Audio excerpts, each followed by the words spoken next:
Mary had a little man. The fault. We believe that all men are created equal. To the magnificent mosaic that is America. From radio beacon to radio beacon. I have a dream today. Change has come to America. Believe me. Help is on the way. Knock, knock. Who's there? It's a figment of your imagination. Randi Rhodes Show. Turn up your mind.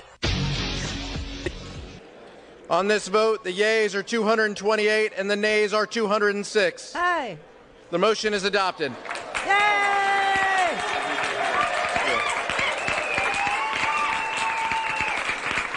We're going to get lead-free water, everybody.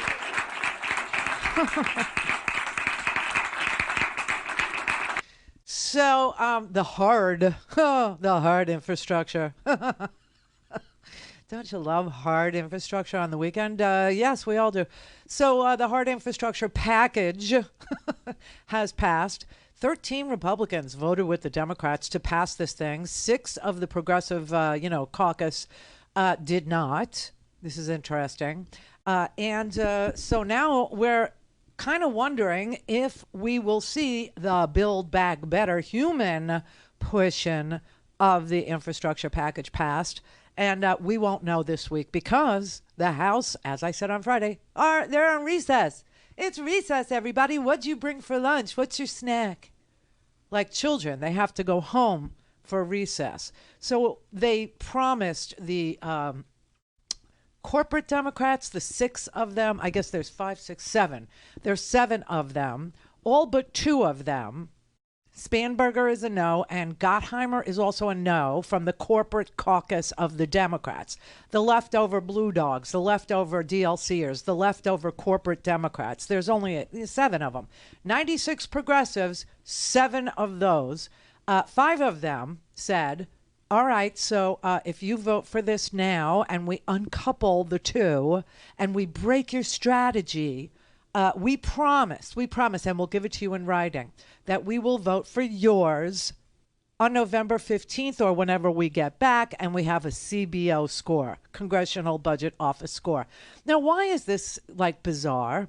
Okay, it's bizarre for many reasons. It's bizarre because, the Democrats, the corporate ones, they withheld their votes based on 2 things. One, Joe Manchin was a no. Cinema was a I don't know, and I don't have any idea what her deal is. Do you? Does anybody want to tell me? Anybody in Arizona understand what her deal is? Because I don't. She's very erratic. She's, I don't know. But the corporates said, well, you don't have a guarantee that it'll pass the Senate, and we really want our bipartisan work to be recognized and acknowledged and adopted. So vote for our bipartisan work, and then we'll vote for your reconciliation package. And then you could work it out with Joe Manchin and Kirsten Sinema in the Senate, or, it'll die. So the progressives, 90 of them said, okay, we trust you, but put it in writing.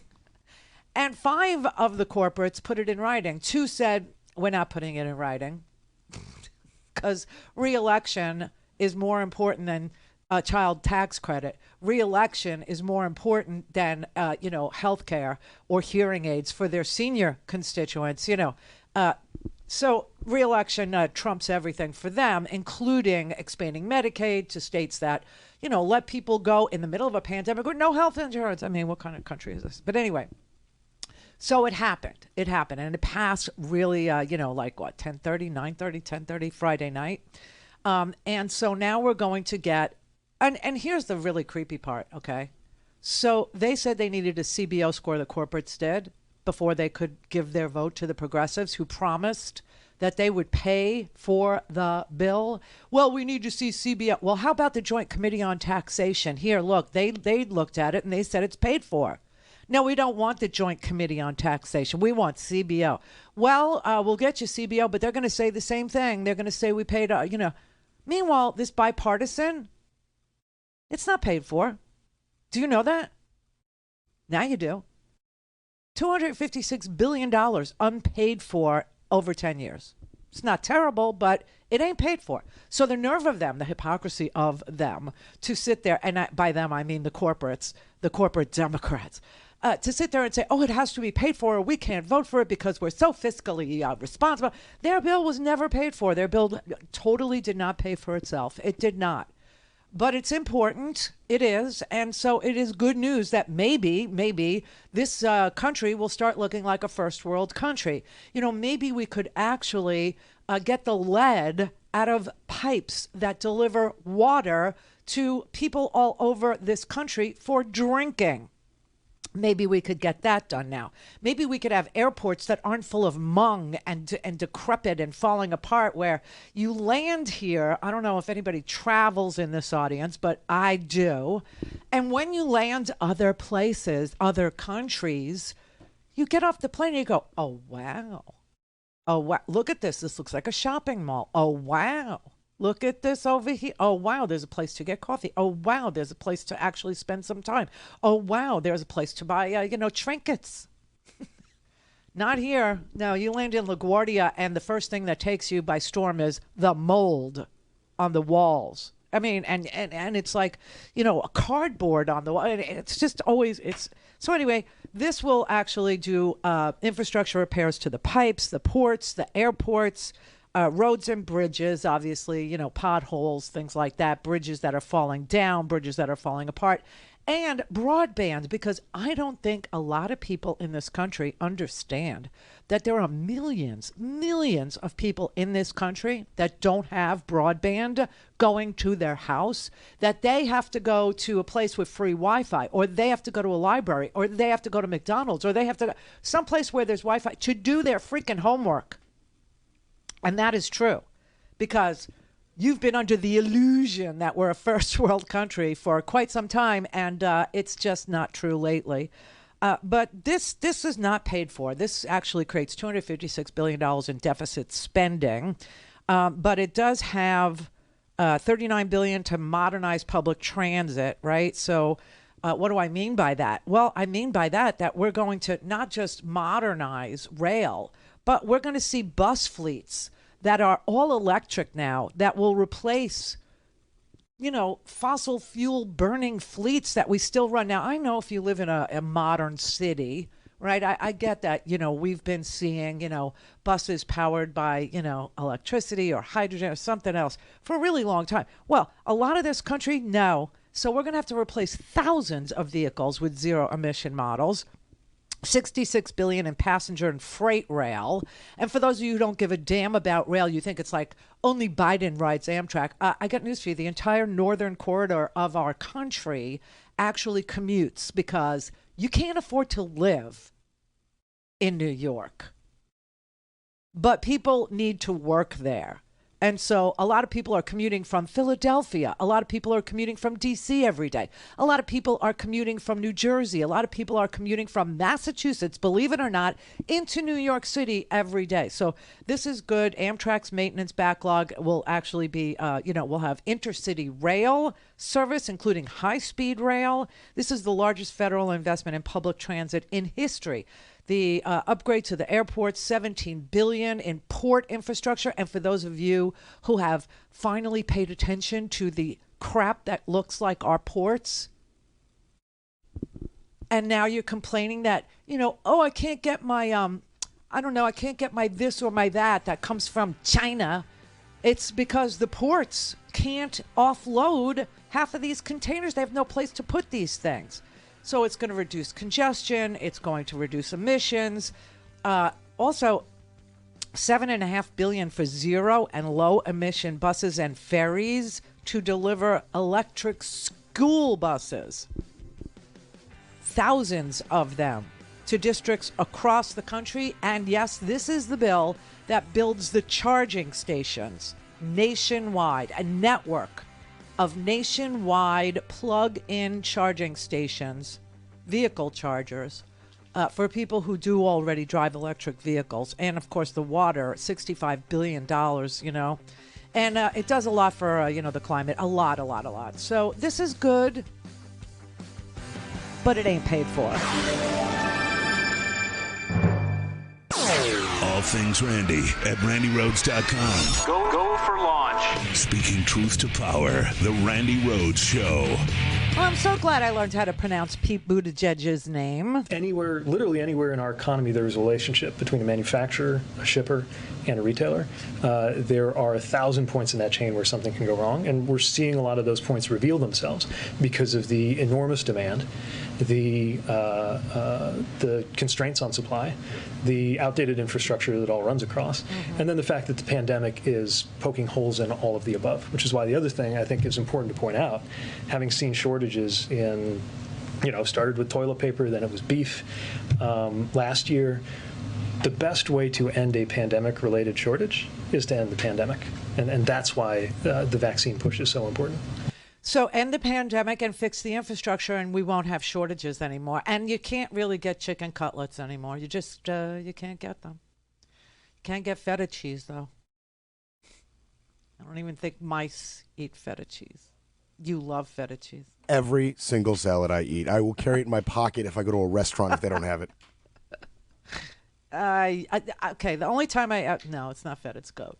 I use goat on beet salad. You know, when I make the arugula with the beets. Yeah, I do that. But feta.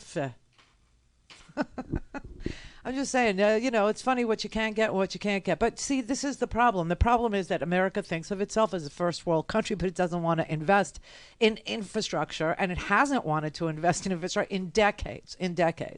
So that's good because, building things actually creates jobs. I also think it would be very, very cool to have charging stations all across this nation. Can you imagine electric charging stations on like Route 66 through the whole thing? I mean, that is exciting. One of the things that keeps people from getting, into the electric vehicle is, where do I charge it? How do I charge it? What if I want to go cross country? Do I have to have another car? Do I have to have a hybrid? Do I have to this? Do I have to that? So these are the kinds of investments that you would want to see a first world country make. And of course, Donald Trump threatened to make them. Every week was infrastructure week, remember? And it was so easy. That's why he saved it for the second year, right? Donald Trump saved infrastructure for the second year because for him, infrastructure was so easy. It was so easy because he had built a skating rink in New York or some such crap. Remember, he kept on comparing his building prowess to the Woolman ice skating rink and Central Park experience. I mean, please. He had no clue what he was talking about then, and he never got it done. Never, because he didn't do anything. He just talked like he did stuff. And people actually bought into, I don't know, I'll just call it the Dale Carnegie positive thinking speechifying that he did, mixed with a healthy dose of racism, and said, he's our guy. And whatever he says, that's what we believe, and that's what we're for. Well, everybody was for infrastructure, but you couldn't get anybody to vote for it. And now you still can't get any Republicans to vote for it. You know what they called infrastructure? The passage of this bill over the weekend? Do you have any idea what these lunatic, fringy, right-wing, Trumpy House members, Marjorie Taylor Greene and Gosar and, Marjorie Taylor Greene literally called the 13 Republicans who voted to repair America, who voted to fill potholes, which is like politics 101, right? I mean, they tell you, like, if you want to be, the dog catcher in a town, talk about the potholes and that you'll get them fixed, right? She called the Republicans who voted to repair the potholes traitors. Traitors. And she literally, under that label, tweeted out their names and their office phone numbers and called them traitors, as if they committed some sort of a insurrection. Lauren Boebert of Colorado tweeted, "These fraudulent rhinos should be penalized for advertising themselves as Republicans but governing as Democrats." Oh, apparently only Democrats want to fix roads, bridges, and get the lead out of drinking water. Please make a note of it. Chip Roy of Texas tweeted that Warren Davidson of Ohio, who said it was painful to watch his colleagues deliver the votes, he retweeted, another member of the House.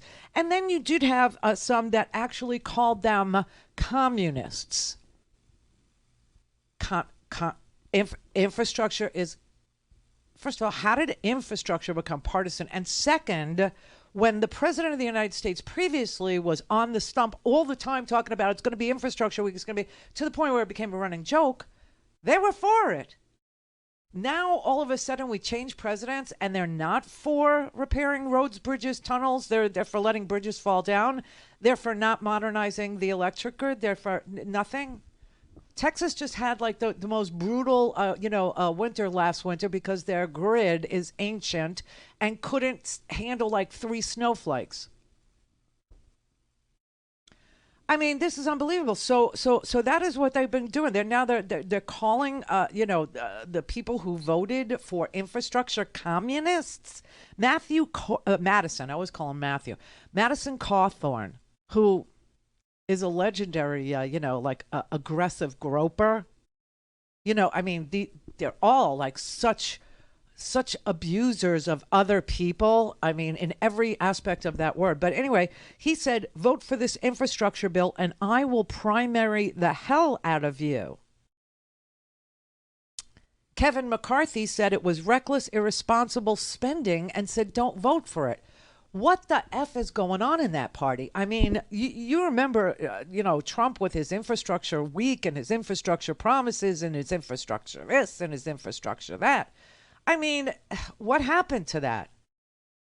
What happened to it? I don't even understand. Finally, infrastructure week. Well, I'm so happy to say that. Yeah, really. Infrastructure week. Folks, yesterday, I don't think it's an exaggeration to suggest that we took a monumental step forward as a nation. The House of Representatives passed an Infrastructure Investment and Jobs Act. That's a fancy way of saying a bipartisan infrastructure bill, a once-in-a-generation investment that's going to create millions of jobs, modernize our infrastructure, our roads, our bridges, our broadband, a whole range of things, to turn the climate crisis into an opportunity. And it puts us on a path to win the economic competition of the 21st century that we face with China and other large countries and the rest of the world.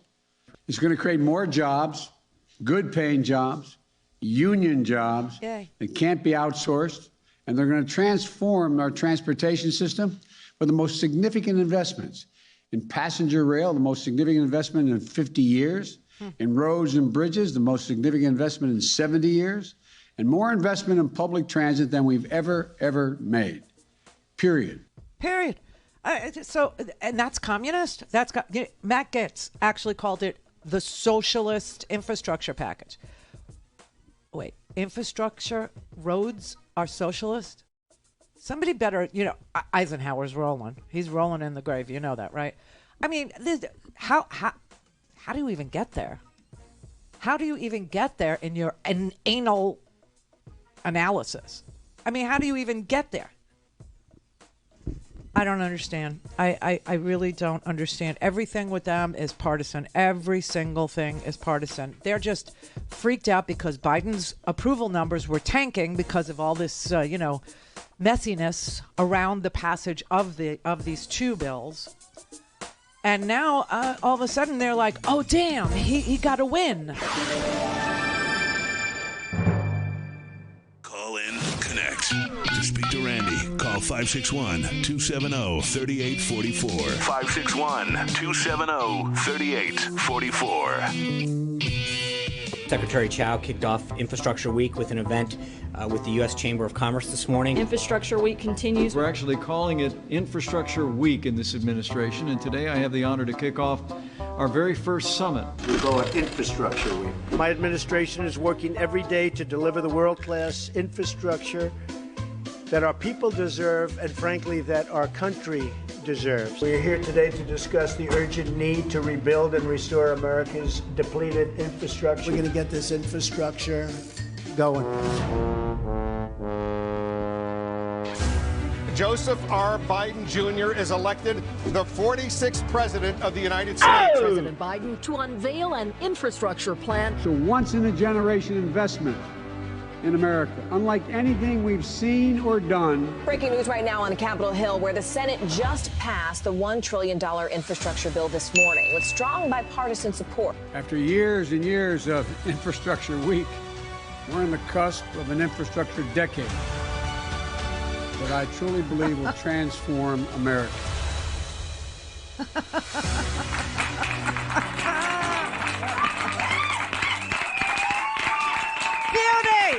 Oh, yeah. Oh, yeah.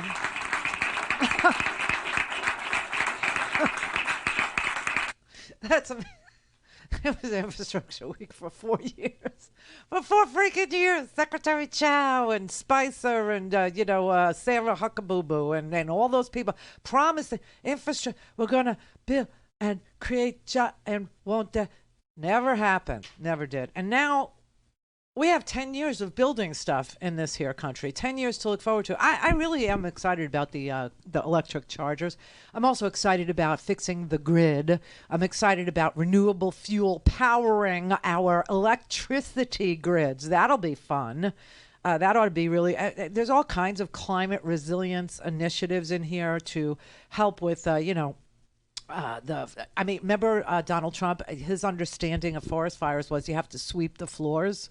Yeah, well, that's part of it. It is. It's actually part of it. But he never raised a single dollar to sweep the floors or do anything to help alleviate forest fires or climate change, or pulled us out of the Paris Accords. I mean, all these ridiculous things that he did because he thought it made him look like, a tough guy, made him look like a mobster, made him look like, a bada bing, bing, bing, bing, bing guy, right? Remember that?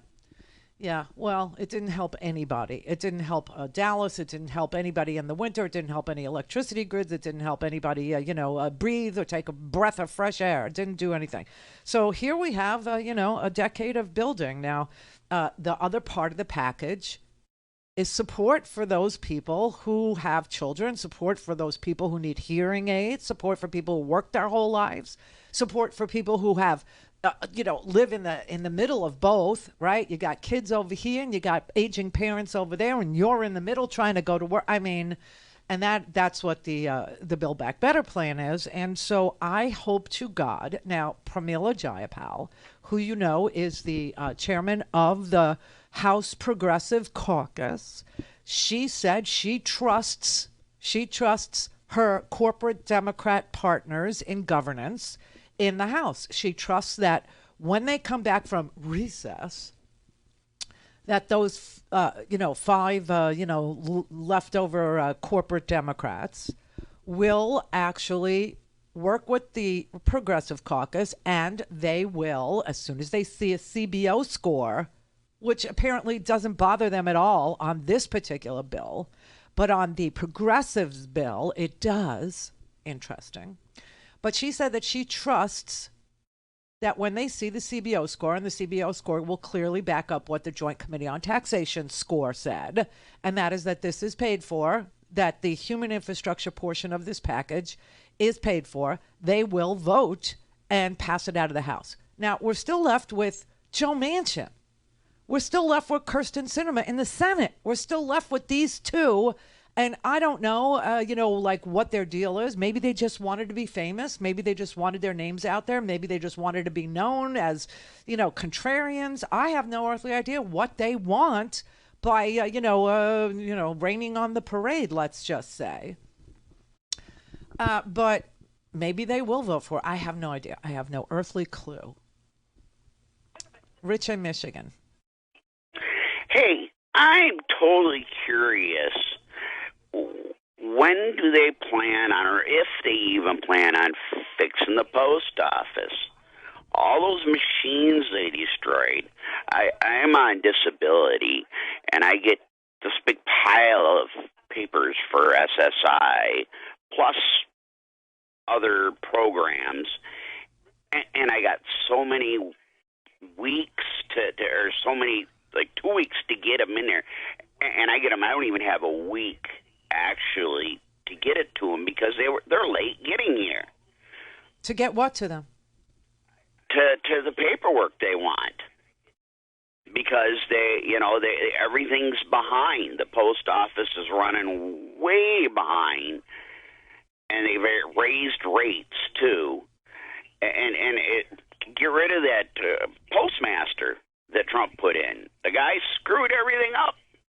Do we have a board? Do we have a whole board of governors now? Pardon? Do we have a whole board of governors now? I don't know. Well, that's how you fire him. It's one of those positions. Congress doesn't fire him. The president doesn't fire him. The board of governors has to fire him, and I don't know if we have all the board of governors in place.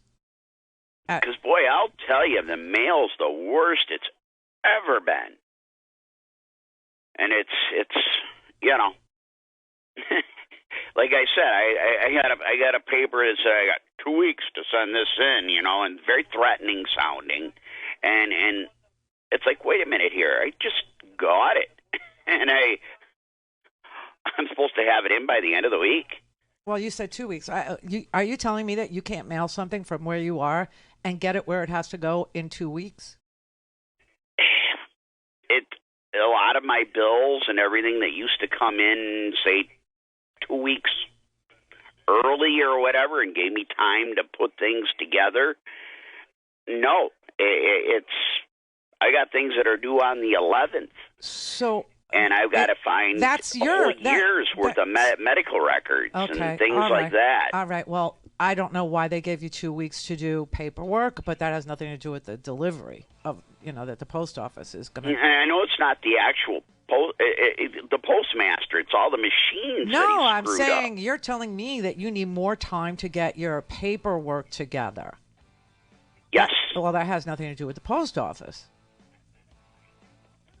Yeah, well, it's like we used to have a little bit more time. I mean, things would come, I guess, what do you want to say, here's what a you little want. faster time than what they do now. Here's what you want to do. You want to look up the Board of Governors and see if they're all there, and if they are, and you want Louis DeJoy fired, then you need to pay attention to the Board of Governors and what they're doing about Louis DeJoy. Okay. But your complaint... I appreciate that tiny bit of advice. Yes, but your complaint has more to do with you getting your papers together, which sucks, but than it does with the delivery, right?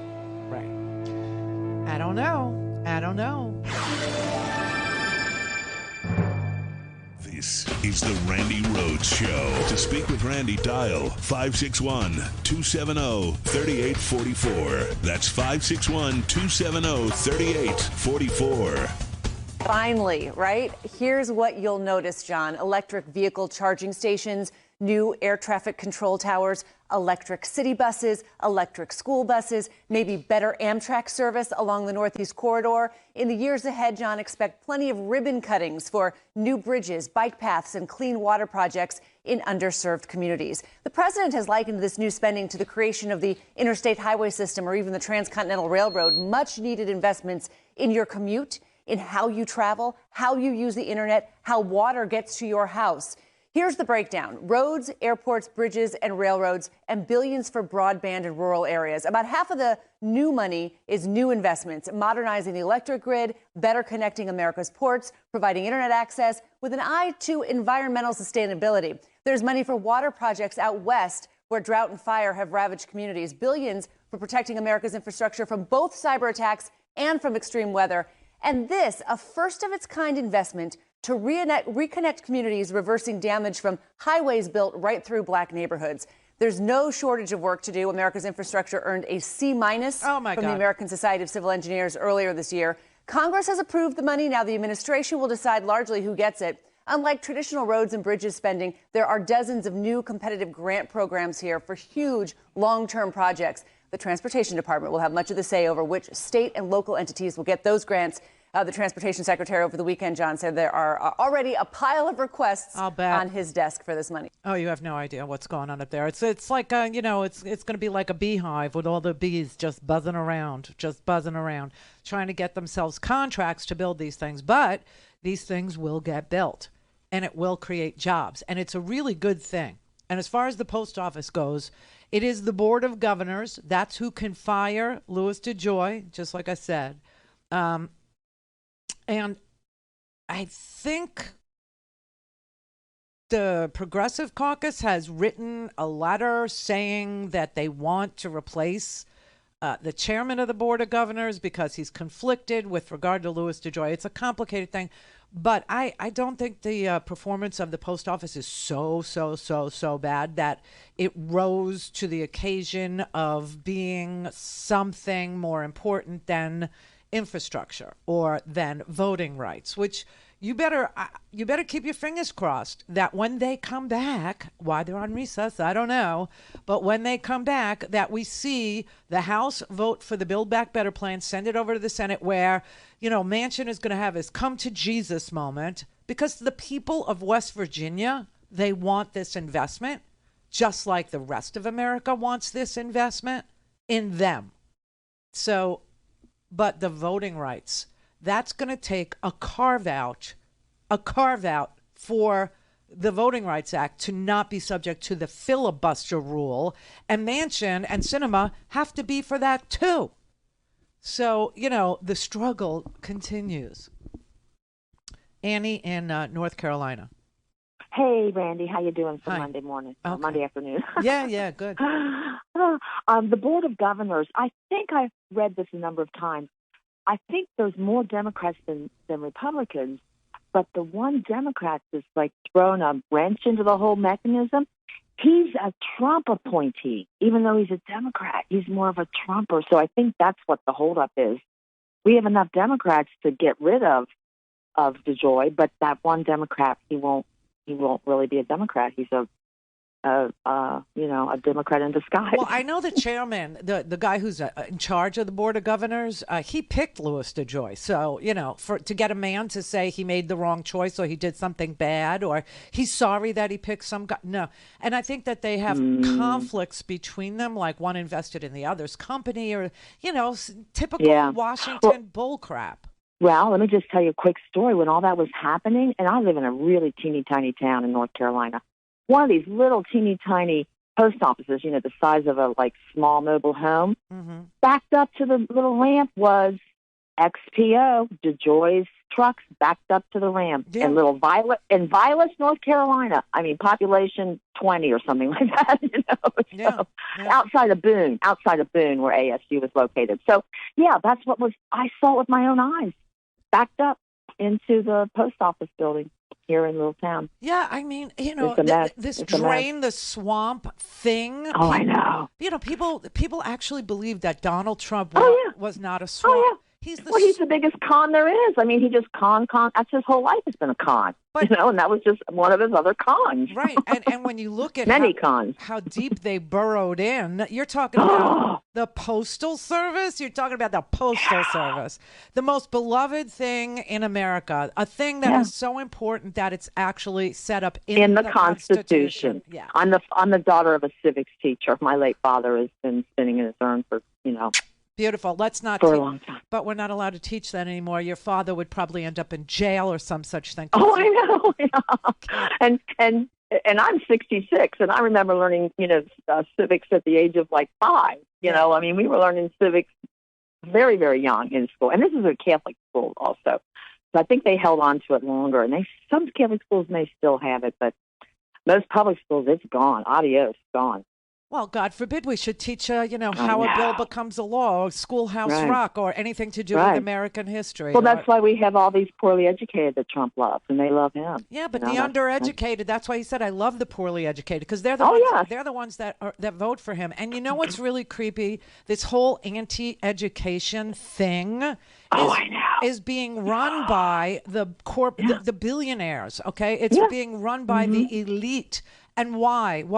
Because they don't want public schools. It's the same, charter school argument. It's the same, argument. We shouldn't have any public service for anybody. It should be or anything. Right. Water, roads, and so that's what's so telling when you look at them and they're calling infrastructure communist. Oh, I know.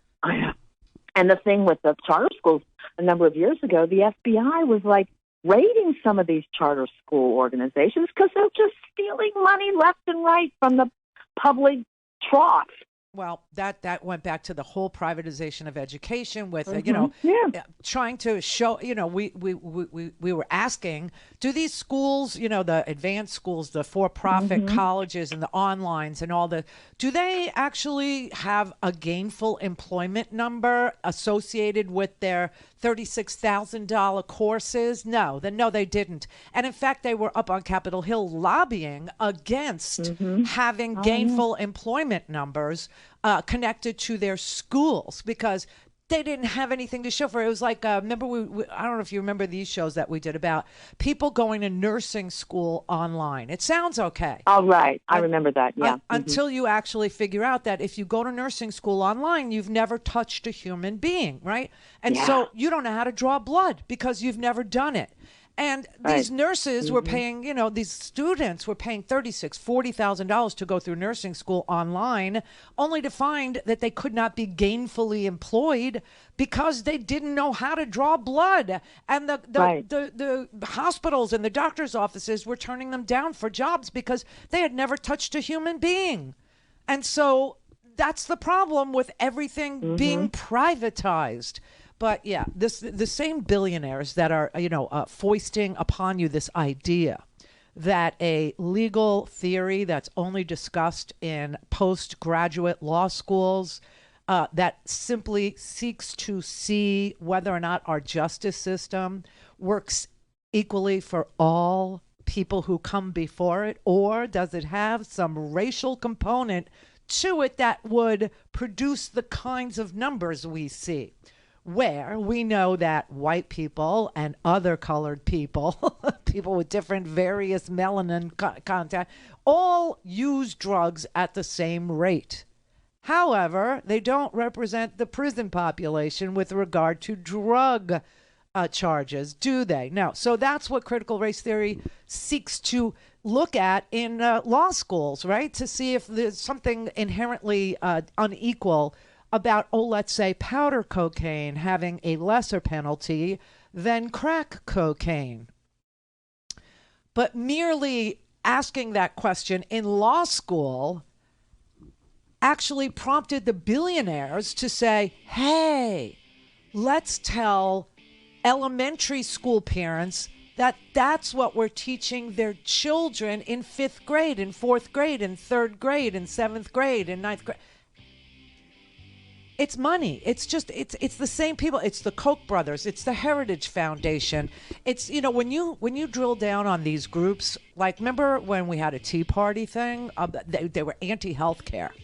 No one should have health care because we were going to have death panels, which, by the way, we lived through because we had crisis care in some far-flung places in North Dakota because of COVID, right? So we had death panels, but it's the same people that did the Tea Party stuff that are doing the CRT stuff. It's all fake, it's all phony, and all to break public schools. Clear. Mary had a little man. The fall. We believe that all men are created equal. To the magnificent mosaic that is America. From radio beacon to radio beacon. I have a dream today. Change has come to America. Believe me. Help is on the way. Knock, knock. Who's there? It's a figment of your imagination. Randi Rhodes Show. Turn up your mind. Disturbing new details emerging about the devastating events at rapper Travis Scott's show in Houston. A criminal investigation ongoing as those behind Astroworld Festival face multiple civil lawsuits. Everyone was pushing to the front. You had no room to walk. With an estimated 50,000 people in attendance, police say a sea of fans rushed towards the stage just minutes into Scott's Friday night performance. You couldn't breathe. I'm talking about everybody was so crushed up on you. The surge killing 8 people, all under the age of 30. The youngest just 14 years old. Video showing desperate fans climbing on stage to beg for help. At another point, as first responders tried to drive through the massive crowd to help, some fans seen dancing on medical vehicles. Witnesses described feeling helpless, watching some fans fall unconscious before being trampled.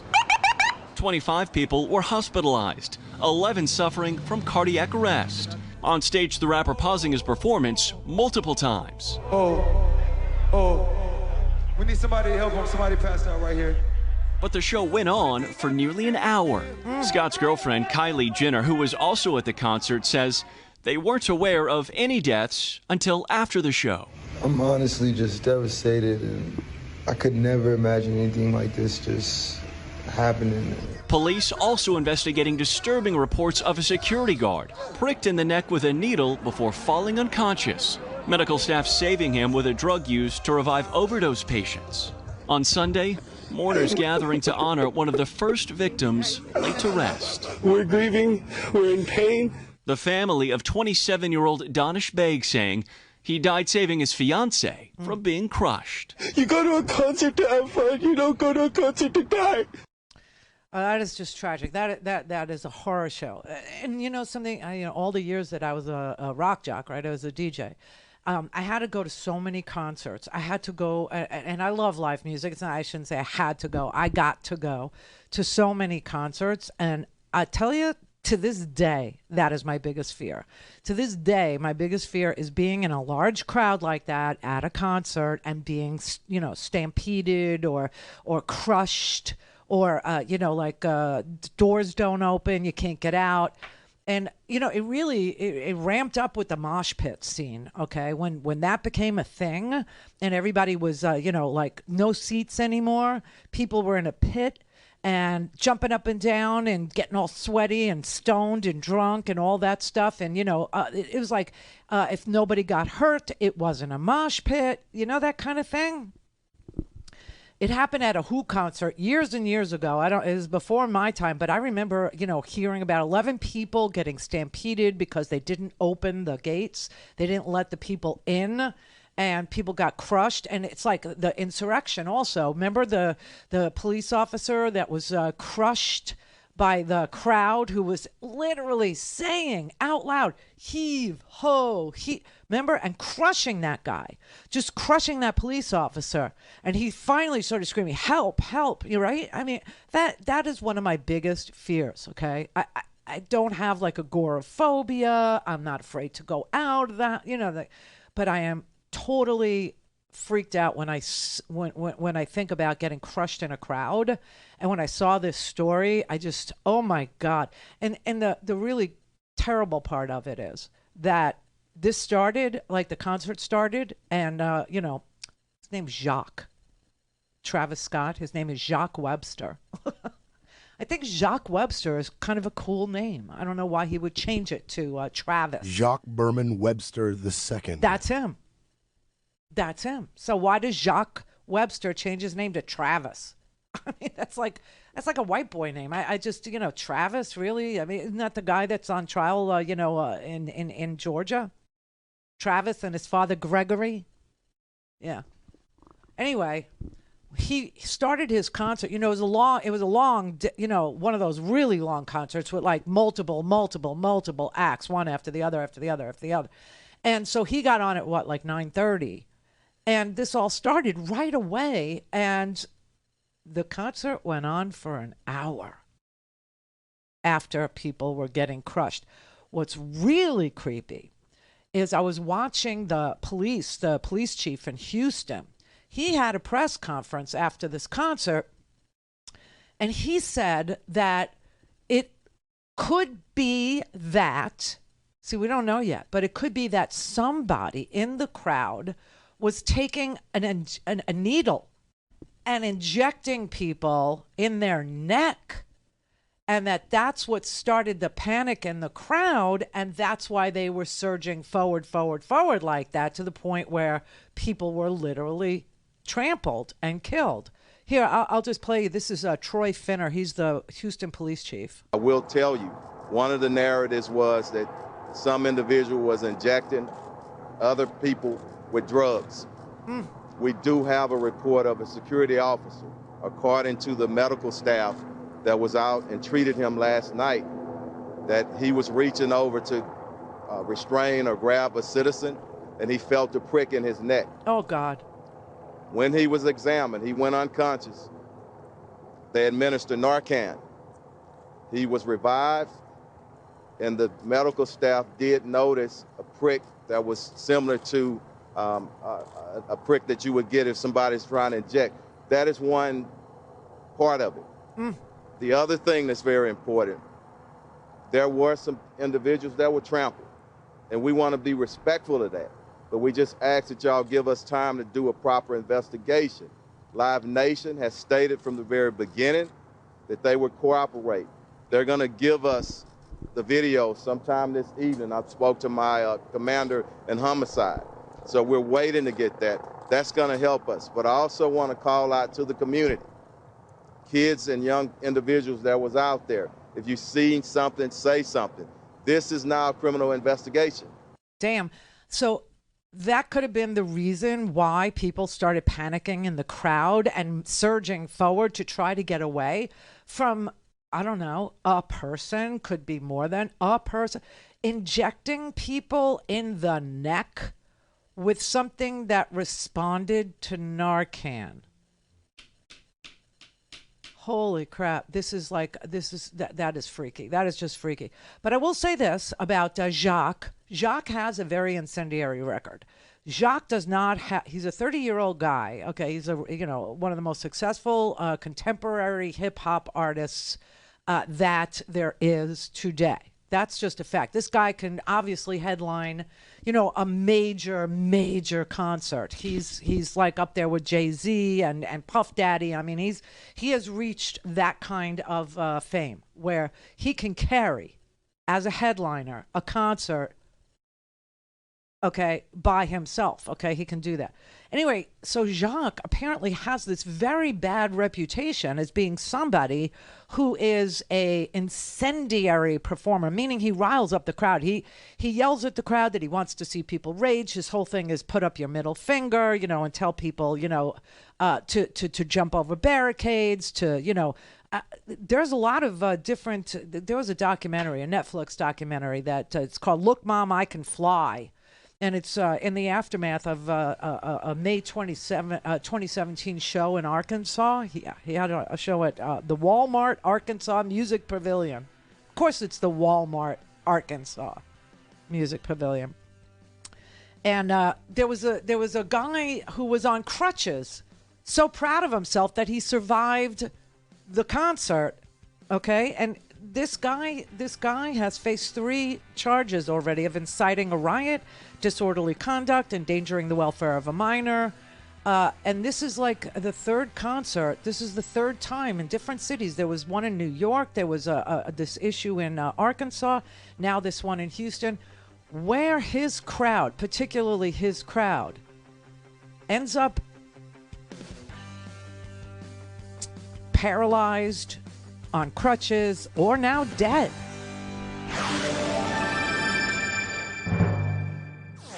All things Randy at RandyRhodes.com. Go for launch. Speaking truth to power, the Randi Rhodes Show.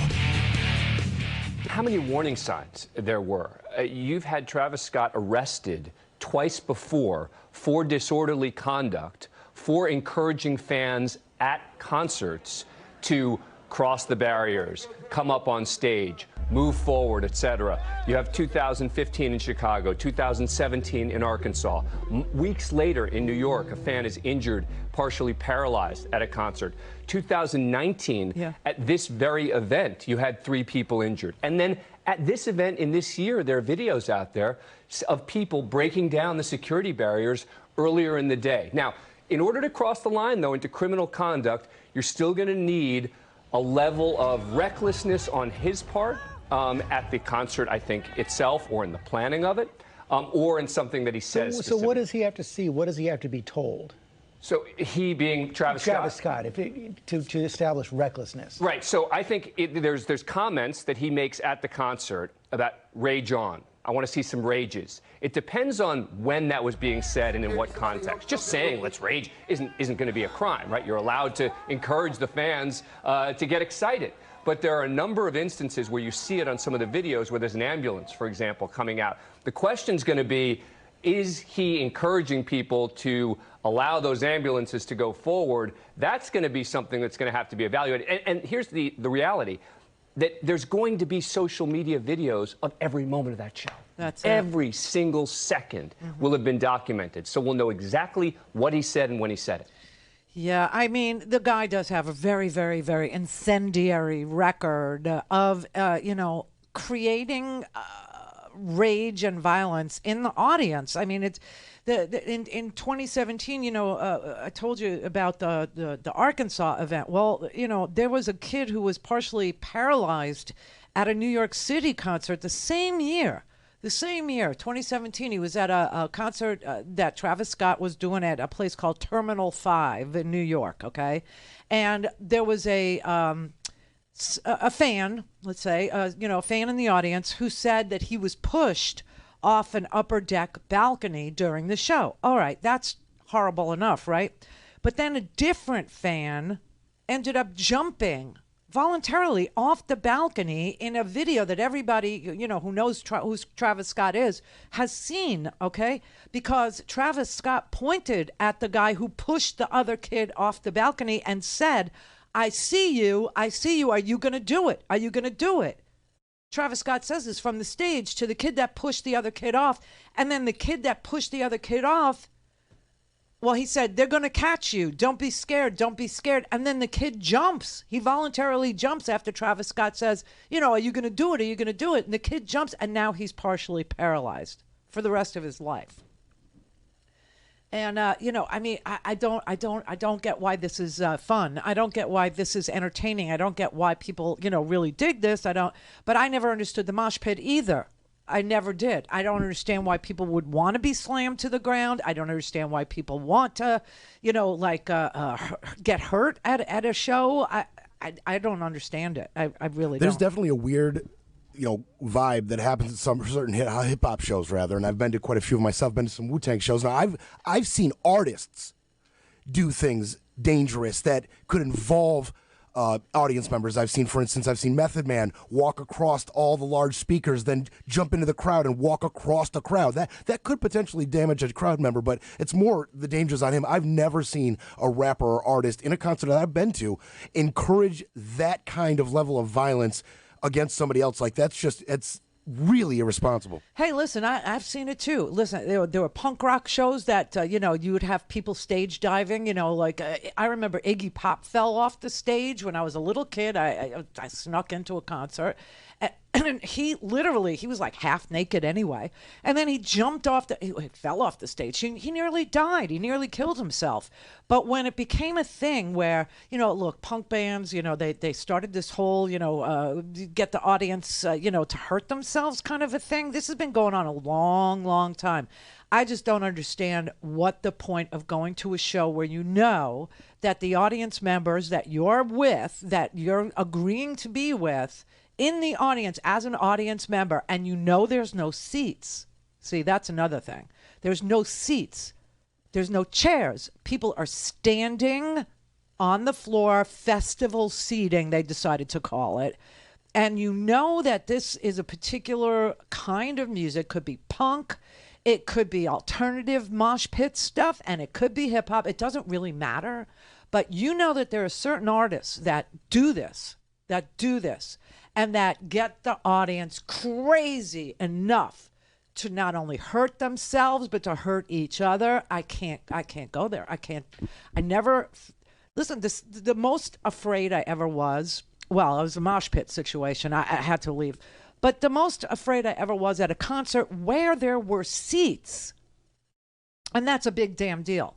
That there are no seats at these, you know, concerts, that they're selling tickets and they're calling it festival seating or mosh pit, actual mosh pit they're calling it, where you buy a ticket to be in it. I don't understand it. But it was a Motley Crue concert, and I came late because I was finishing up my shift, and I didn't get off work till 6 o'clock, whatever. Have to clean up, hand it off to the next, you know, jock, whatever. And then drive down to Miami. So, and I was working in Fort Lauderdale. So I didn't get there until Motley Crue was already on the stage, right? And there was this song called Shout at the Devil, okay? And everybody had their fist in the air, like to the beat, right? Shout, shout, shout, shout at the devil. And I walked in, you know, like right off of work, you know, and I'm completely sober, hadn't had a beer, hadn't had anything. And it scared me. Because I was just looking around and seeing how sucked in the whole crowd was, that if they would have, which they did not, but if they would have told, like if Vince Neil would have told that audience to hurt themselves or to hurt each other or to jump off the balcony or to whatever, they would have done it. They would have done it. So I don't understand, but that was at the Miami Arena, and everybody was in a seat, okay?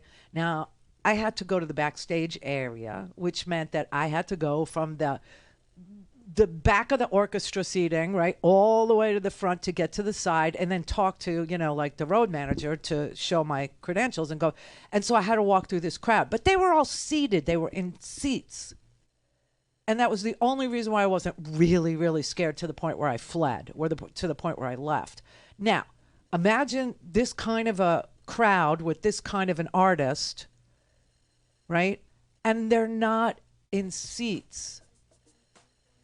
And now imagine that there's some crazy person in the audience who's literally got a needle and might be sticking it in people and in their necks, no less.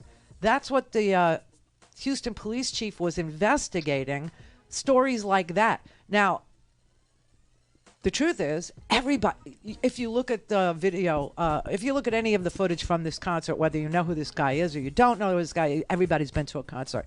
So if you look, you'll see every single kid, every single one of them is watching the concert on their freaking phone. Okay. Which means every second of everything has been recorded. And if there was somebody in the crowd that was literally doing this with a needle, holy crap, man. Freaky. Call in, connect. To speak to Randi, call 561-270-3844. 561-270-3844. Oh, everybody, it's Uncle Ted Cruz. Listen, if the Democrats end the filibuster, if they fundamentally destroy the country, if they pack the Supreme Court, if they make D.C. a state, if they federalize elections and massively expand voter fraud, there may come a point where it's hopeless. We're not there yet. And if there comes a point where it's hopeless, then I think we take NASA, we take the military, we take the oil.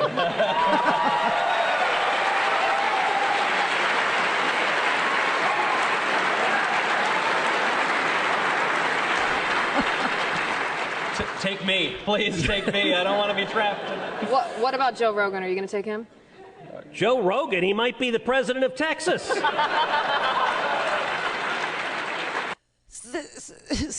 Ted Cruz says there may come a point where Texas has to secede, is what he's talking about, okay?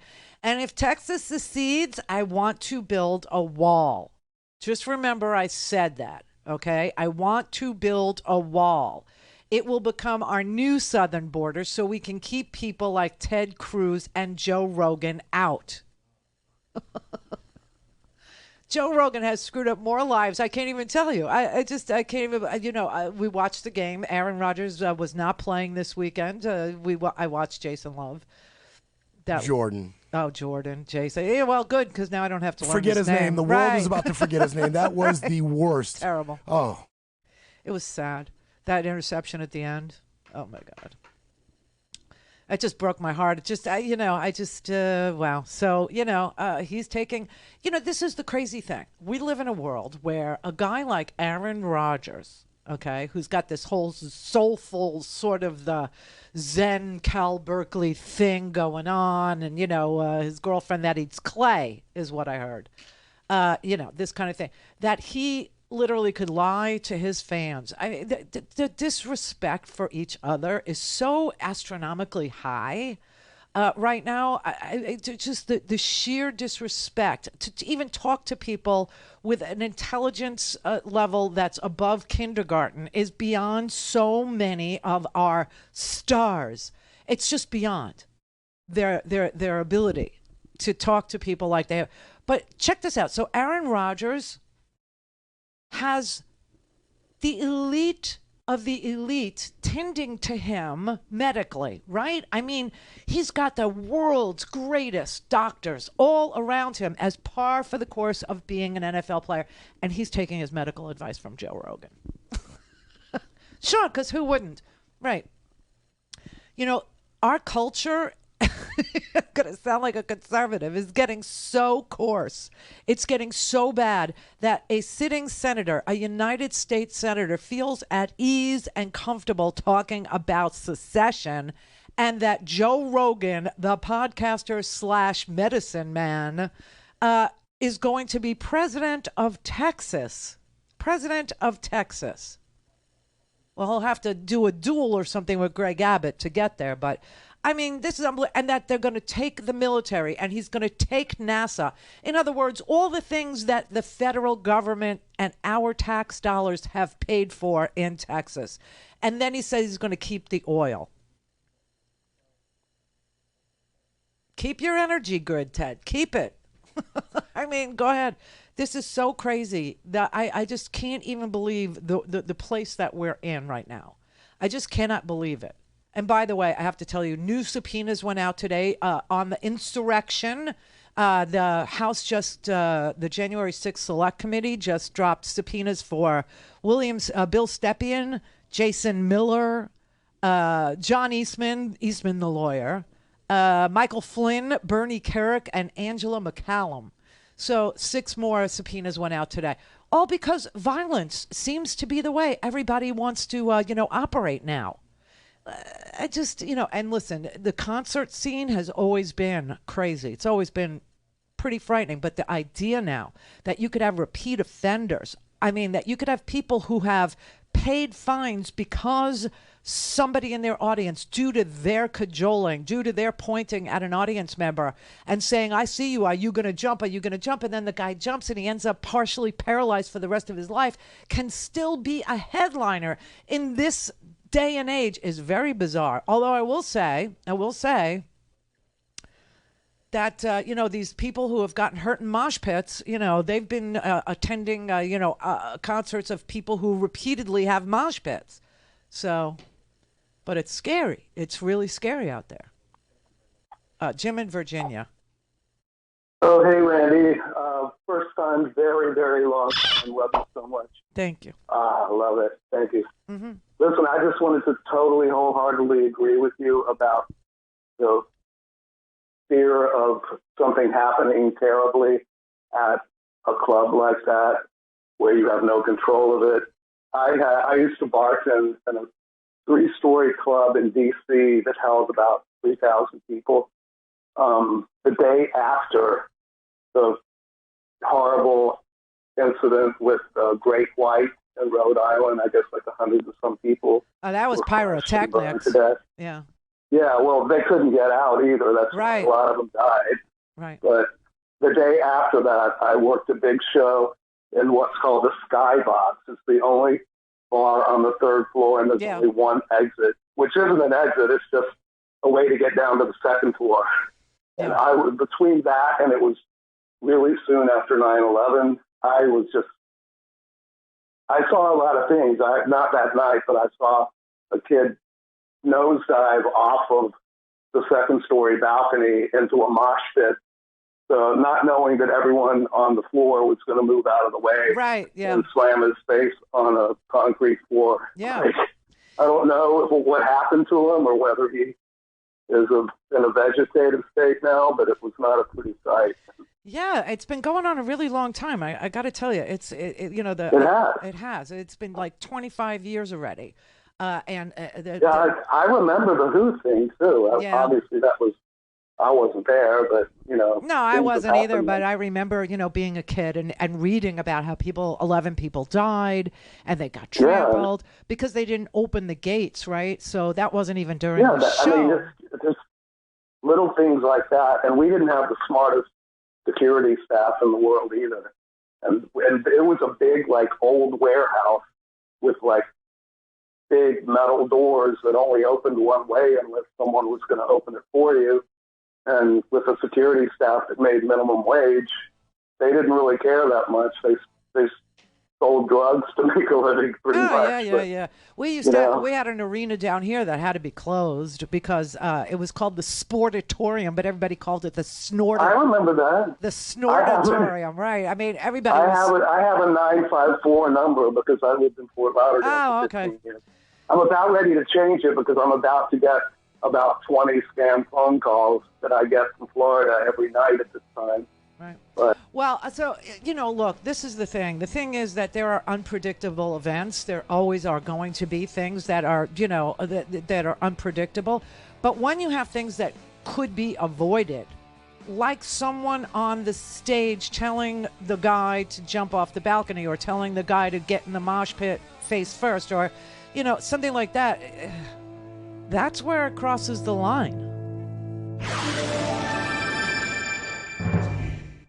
This is the Randi Rhodes Show. To speak with Randi, dial 561-270-3844. That's 561-270-3844. I think the bottom line, though, is that these mandates that are going to be put in place by January 4th really are coming on the tail end of this pandemic. By January 4th, this pandemic may well be over, at least as it relates to the United States, after we get through this Delta wave of infection, and we'll be in more of an endemic phase of this this virus. In my hometown here in Connecticut, we have 5 cases per 100,000 people per day, and we lifted our mask mandate yesterday. I mean, at those levels, those are the lowest levels that we've seen at any point in this pandemic, even going back last summer. So we are nearing the end of this pandemic as it relates to the United States. I think the availability of therapeutics like this that could be used to help people who have breakthrough infections, people who don't respond well to vaccination, the small number of people who have decided to forego vaccination, really demarcate the end of this pandemic phase of this virus. Oh! Yay! We're almost through the pandemic, and then it'll just be an endemic disease, something that affects some people sometimes. But, this news about the pill, you've heard about the pill, right? And it's not the pill that I, would get excited. No, this is a pill for people who get COVID, unvaccinated people who get COVID, who don't go to Joe Rogan for advice, who actually believe in science, can now take a pill anywhere from 3 to 5 days after diagnosis and not end up dead or in the hospital. This is freedom. This is actually the way out of this. And of course, the Biden administration has used OSHA, the Occupational Safety and Health Administration, used his authority under the OSHA law to mandate that any employer who has over 100 employees gets their employees vaccinated and or they agree to be tested regularly by January 4th. Now, of course, the idiot Republicans who like to see you die, who like to see you suffer, who don't mind debilitating illness, don't mind. And we know that because they're not for health insurance for everybody. They're certainly not for even hearing aids for old people, okay? So the Republicans literally are suing Joe Biden, suing him to prevent the end of the pandemic, to prevent it. But the good news is there's a pill now, and that should be like that. Now we have a complete arsenal. And no, it doesn't include hydroxychloroquine. It doesn't include bleach. It doesn't include any disinfectant, actually, and it doesn't include Joe ivermectin. No, it includes a pill. I don't even know how much it costs yet. I don't know whether or not, the cost is going to be prohibitive. I don't know. But we have an amazing amount of weapons that we can point at COVID. Vaccination is still the easiest, breeziest, best way to prevent hospitalization and death from COVID. Kids are now eligible for their vaccines, 5 to 11. They are eligible. They are doing vaccines at schools. They're doing vaccines at CVS. They're doing vaccines at pharmacies. They're doing vaccines everywhere. I think it was in Texas, of all places, that parents were so excited to finally get their kids vaccinated that they were literally doing 1,000 vaccines an hour. Yeah. 1,000 vaccines an hour. And the Republicans are suing. They're suing. God forbid, people should not die. God forbid. All right, Justin in California. Hey, Randy, how you doing? Hey. So kind of piggybacking off of the terror of certain concerts and feeling like you're going to get crushed. So when I was a kid, one of the first concerts I went to was Monsters of Rock at the Coliseum in Los Angeles. And I think it was 86 or 87. And there was a bunch of headliners there, Van Halen, it was a new band, and Scorpions, but Metallica was there. Oh. And so I had bought seats. It's like the big thing to see Van Halen. And so I bought seats, on the floor. And, the Coliseum holds about 110,000 people.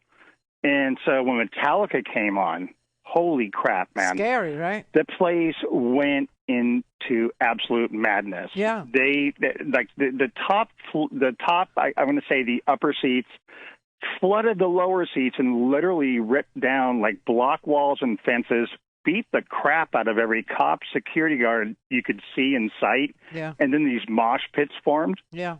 And now I'm a pretty big guy. I could take care of myself, but I was like, okay, I'm out. And so I literally ran and went up to where all these other people were and was watching these mosh pits and the violence and the anger and the rage.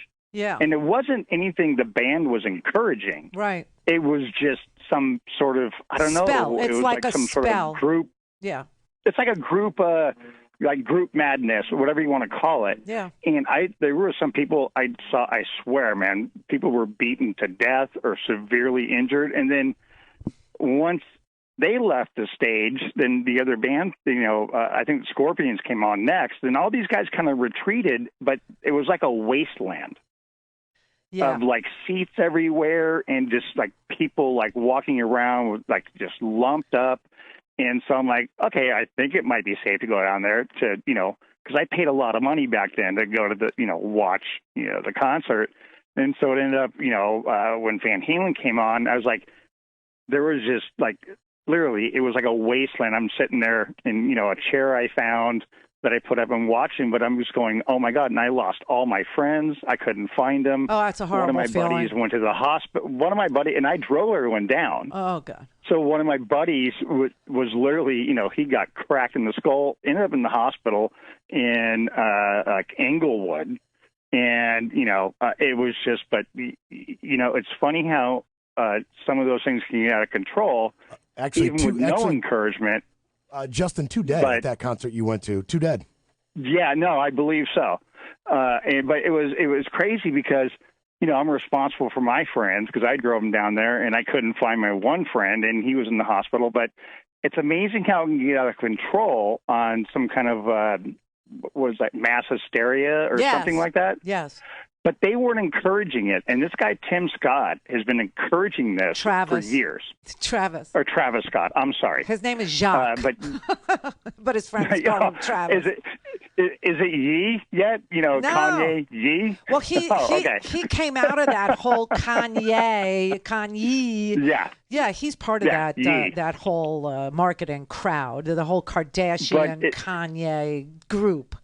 Yeah, I don't know. That's creepy. This has been going on for a really long time. There's no question that this is not new. What is new, though, is that this guy, this marketing genius, okay, he's got like a Happy Meal at McDonald's, I mean, that's how.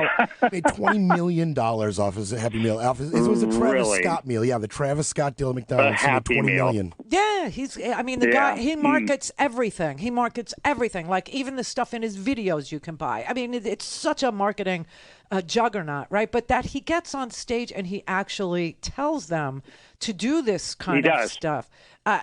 This is the whole point, Justin, is that, back in our day when we were going, okay, you didn't need to tell us to do this stuff because there were lunatic, fringy people in our crowd too who did this stuff unprovoked, and it was terrifying and people did die. So why on God's green earth would you have an artiste who wants his fans to end up dead? I don't understand it. Why does he look at guys and tell them to jump from the balcony? Why does he tell people? It doesn't make any sense. It's really dangerous. It's really, really creepy. And that's what I'm saying. Look, there are always things that happen at concerts. It's a scary thing to go into a large, large crowd, especially when there are no seats. I don't even understand this whole festival seating thing. But to then have an artist. No, I don't. I don't get that either. The festival, and another thing is horrible. Maybe it's me, but I was at the 1984 Iron Maiden Live After Death tour where the guy jumped to his death at Long Beach. Oh God, you've seen a lot of death at concerts. I have, and it's like I'm just here to see some music, and but this guy though, his lyrics and what he says on stage specifically encourages this behavior. Yeah, well, which is, I think it's criminal, but I don't know, how do you charge him? I don't either. I don't know. We'll have to wait and see what comes out of this. But the idea that we should be actually thinking about having seats at concerts, again, it's not a bad idea. And also, talking to artists specifically about not engaging the crowd in violence, because things happen anyway. People do get mass hysteria, especially when the music is, dark, or the music is, morose. And his music's psycho and morose and, dark.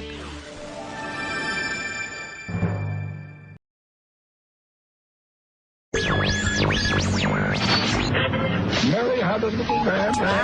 The fault. We believe that all men are created equal. To the magnificent mosaic that is America. From radio beacon to radio beacon.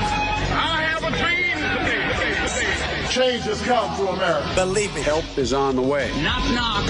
Who's there? It's a figment of your imagination. Randi Rhodes Show. Turn up your mind. If Hillary Clinton tweeted out a cartoon video of her with swords killing Donald Trump, what do you think the reaction would be? Right. So today, the House of Representatives is going to try to censure Paul Gosar, whose own family, his own siblings, have put out campaign videos to tell the people of Arizona to vote against their brother because he is mentally unfit, mentally unstable, mentally unable to have a position of power, even one of 435 members of the House of Representatives. And he got elected anyway. And now he is, as you know, he tweeted out a video, and it's not just a video. It's a video, a cartoon video, a anime video. Anime, by the way, just a word for cartoon, okay?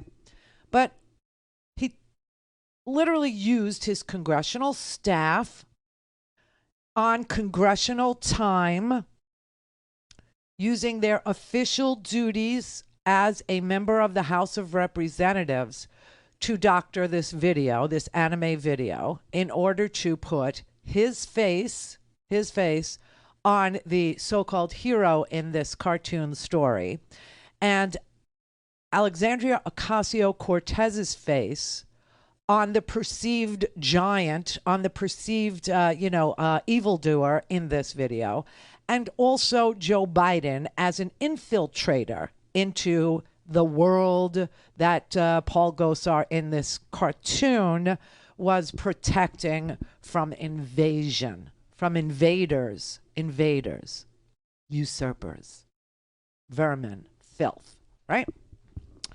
Now, the reason why he is being singled out for censure, which we haven't had since Charlie Rangel used his stationery, his congressional stationery to fundraise. Yeah. The reason why we haven't, seen a censure is because most of the heinous behavior that we see from conservatives, most of the heinous behavior like speaking at a rally and, saying today is the day we kick some ass, right? Pointing toward his workplace, Mo Brooks, right? And all the other lunatic, fringy congressmen, Matt Gaetz, who says, the election was rigged and all that. The reason why it's Gosar, the reason why Gosar's time in the barrel has happened is because he specifically used congressional time, congressional staff, his congressional office to do this threat. That's why. So now that you understand what you're not allowed to do as a member of the Congress, and that is use your official office to do malfeasance or to threaten the life of your colleague in a workplace, and you know that if you did that at work, if you, A, used your time on the clock at work to doctor some video in order to put your face on something that was going to kill somebody you work with, and you did that in your workplace, you'd be fired. But the best that Congress can do is censure him, hold him accountable, and remove him from his committees. And that is what is being debated now in the House of Representatives. And there were some amazing speeches so far this morning talking about this cartoon. And by this cartoon, I mean Paul Gosar. He is a cartoon of a human being. He's one-dimensional. He has said horrible things before. No one has censured him before, even though he has said hideous, ugly, racist things about immigrants and immigration and every other thing, even though he's been helping the big lie live, right? Even though he has been campaigned against by his own family members who know him best and tell you, as Arizona voters, he's unstable. He's a white supremacist. He's a hater. He's a racist. He should never be anywhere near power, let alone be an office holder and swear an oath to the Constitution in a libelous fashion because he has no intention of protecting the Constitution. Only 2 Republicans voted to even have this debate. The rest of the Republican House, including the minority leader, has remained silent when this threat of violence, this particular iteration of a threat of violence. Look, we've had January 6th already, and we've had members of the House speaking at the Save America rally and telling people that this is their revolution and that they need to get, go kick some ass up on Capitol Hill. And that person, Mo Brooks, hasn't been censured, right? He hasn't been censured. And all the other, Andy Biggs and the rest of this crew. They've not been censured. The only reason why Gosar is being censured is because he used his resources as a member of the House to make the threat. Otherwise, we've seen threats against Nancy Pelosi. Oh, Nancy, where are you? We've seen threats against Vice President Mike Pence. Hang Mike Pence. Hang Mike Pence, right? We also saw violence against Steve Scalise. Steve Scalise at a baseball game, he was shot. We also saw, Gabby Giffords get shot in Arizona at a constituent, event in a supermarket parking lot. Why? Because we went through a period of, heightened, threats then, too, with crosshairs on certain, members of the House, crosshairs. This goes back to the Palin era, okay? This goes all back to Obama's a Muslim. He's a Muslim. And what was the 57-state slip? He was talking about Islam and Muslim countries, and he's a Muslim, and he's a witch doctor, and hang him, and ACA, it's a communist. I mean, all of it. And Sarah Palin putting crosshairs on her fundraising material. Listen, this is really out of control now because people actually got hurt. Let's not forget that Gabby Giffords got shot in the face. Don't forget that Steve Scalise was shot at a baseball game. Don't forget that Jackie Spear was shot 5 times in Guyana for trying to, investigate a cult when she was an assistant to a sitting member of the House of Representatives who went down to Guyana to see what the hell was going on down there with this Jim Jones Kool-Aid drinking crowd. And she ended up with 5 bullets in her. And the member that she was, serving as a staffer to, dead. So let's not pretend we don't know what causes violence against members of Congress. Let's not pretend we don't know what Paul Gosar was advocating for. And please do not forget that he used his public office, an office he is elected to by people, the people that he represents, not an office that entitles him to be the CEO of threats against AOC. And that's why he's being censured today, or that's why they're debating whether or not to censure him over the violent video that has been seen by nearly 3 million people. And he just stood up on the floor and he refused to apologize. He compared himself to Alexander Hamilton, to which David Cicilline stood up and said, you, sir, are no Hamilton. He's not sorry. He will do it again. They will all do it again. You have people not saying anything, and silence actually encourages violence and normalizes violence and is an acceptance of violence, as we all know. They're not done. They're not done. And the reason why the Republicans are such cowards, there's an election coming in just a few, a few months. I mean, we're literally a year away from a midterm election. It's November. And next November, there will be a midterm election. And Donald Trump has all the data. Just remember that. It's not him they're afraid of. It's the data.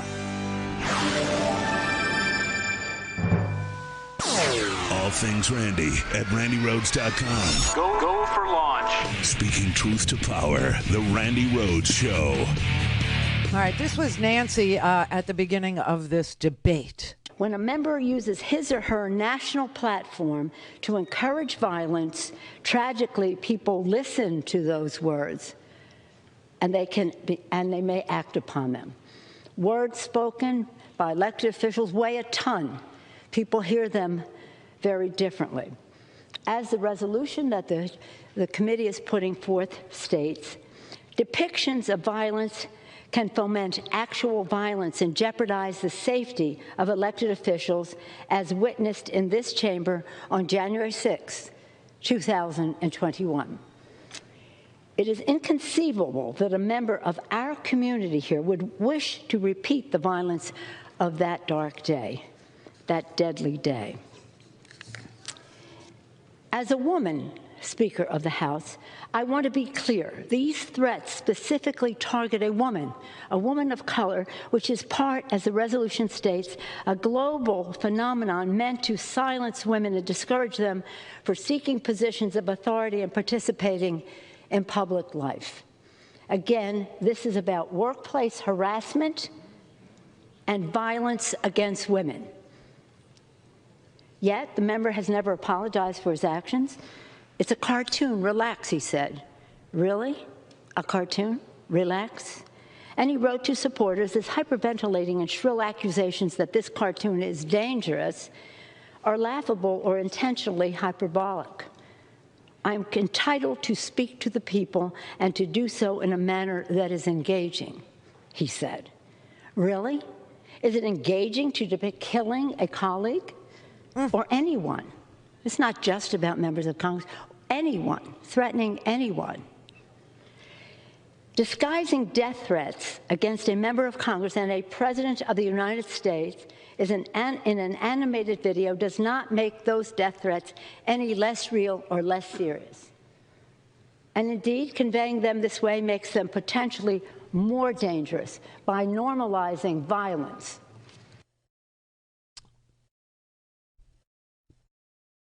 Gosar is a white supremacist. He's a white nationalist. He has appeared at white nationalist conferences. He has said the most heinous racist things about immigrants.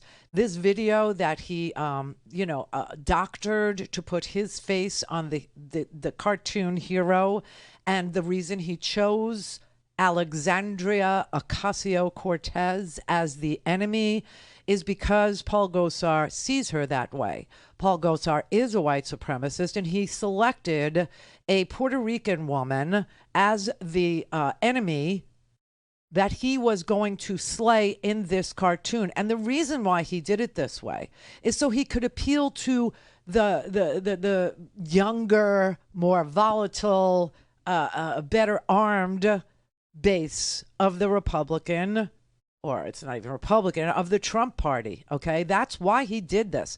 And 3 million people did view it. And he didn't want to take it down. And the leadership in the House on his side of the aisle remains silent. Here's what Kevin McCarthy actually said today about censuring Paul Gosar, who used his official office as an elected member of the House of Representatives to doctor and create and disseminate on his official representative, his congressional account on Instagram and Twitter. This is what he said. Democrats want to change the rules but refuse to apply them to their own caucus. I listened to the speaker talk about the highest standards. Madam Speaker, when a Democratic chairwoman flew to Minneapolis and told an angry crowd during a trial to stay on the streets, get more active, get more confrontational, we've got to make sure they know we mean business. That high standard, the Democrats refused to take action. The trial judge actually singled her out on her comments on an ongoing basis, which he said could become an issue on appeal. But this wasn't the first time. No. This is 3 times. At a rally in Los Angeles, that same chairwoman, she told a mob, if you see anyone from that cabinet in a restaurant, in a department store, at a gasoline station, you get out and you create a crowd. And you push back on them. And you tell them that they're not welcome anymore, anywhere. She later defended that comment in another speech in L.A., saying, the same chairwoman of the high standards, I did not threaten Trump, constituents, and supporters. I do that all the time. But I didn't do it that time. This side of the aisle didn't ask that chairwoman to lose her committee. We simply asked for an apology. Okay. Telling people to form a crowd, that's freedom of assembly. And telling people, to be loud, that's freedom of speech. Depicting the killing, the violence of a of a colleague in the House, using your House office to create that doctored video and posting it on your official account in order to gin up violence against the President of the United States and AOC, who was selected because she, in his eyes, is an illegitimate American, right? Is not the same thing. These are bizarre analogies, and what he's talking about is Maxine Waters. And Maxine Waters is allowed to tell people to get active. She just is. She's allowed to tell people to, confront their legislators with their grievances. She's allowed to tell people to create a crowd. It's freedom of assembly, okay? These people are always looking for a physical confrontation. January 6th was a physical confrontation. A physical confrontation ensued when they shot Gabby Giffords in the face, okay?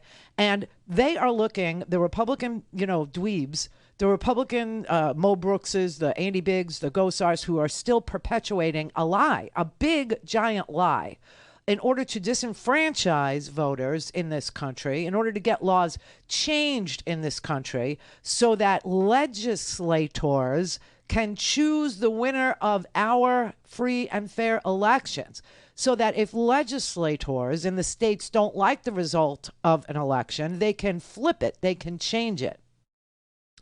This is what they're doing, and there is absolutely no comparison to protest or protesting. The violence perpetrated against unarmed people in this country with Paul Gosar, who is threatened by no one, using his congressional office and his official accounts on social media to activate a base that has clearly demonstrated that it wants a reason and it will get violent. It wants a reason.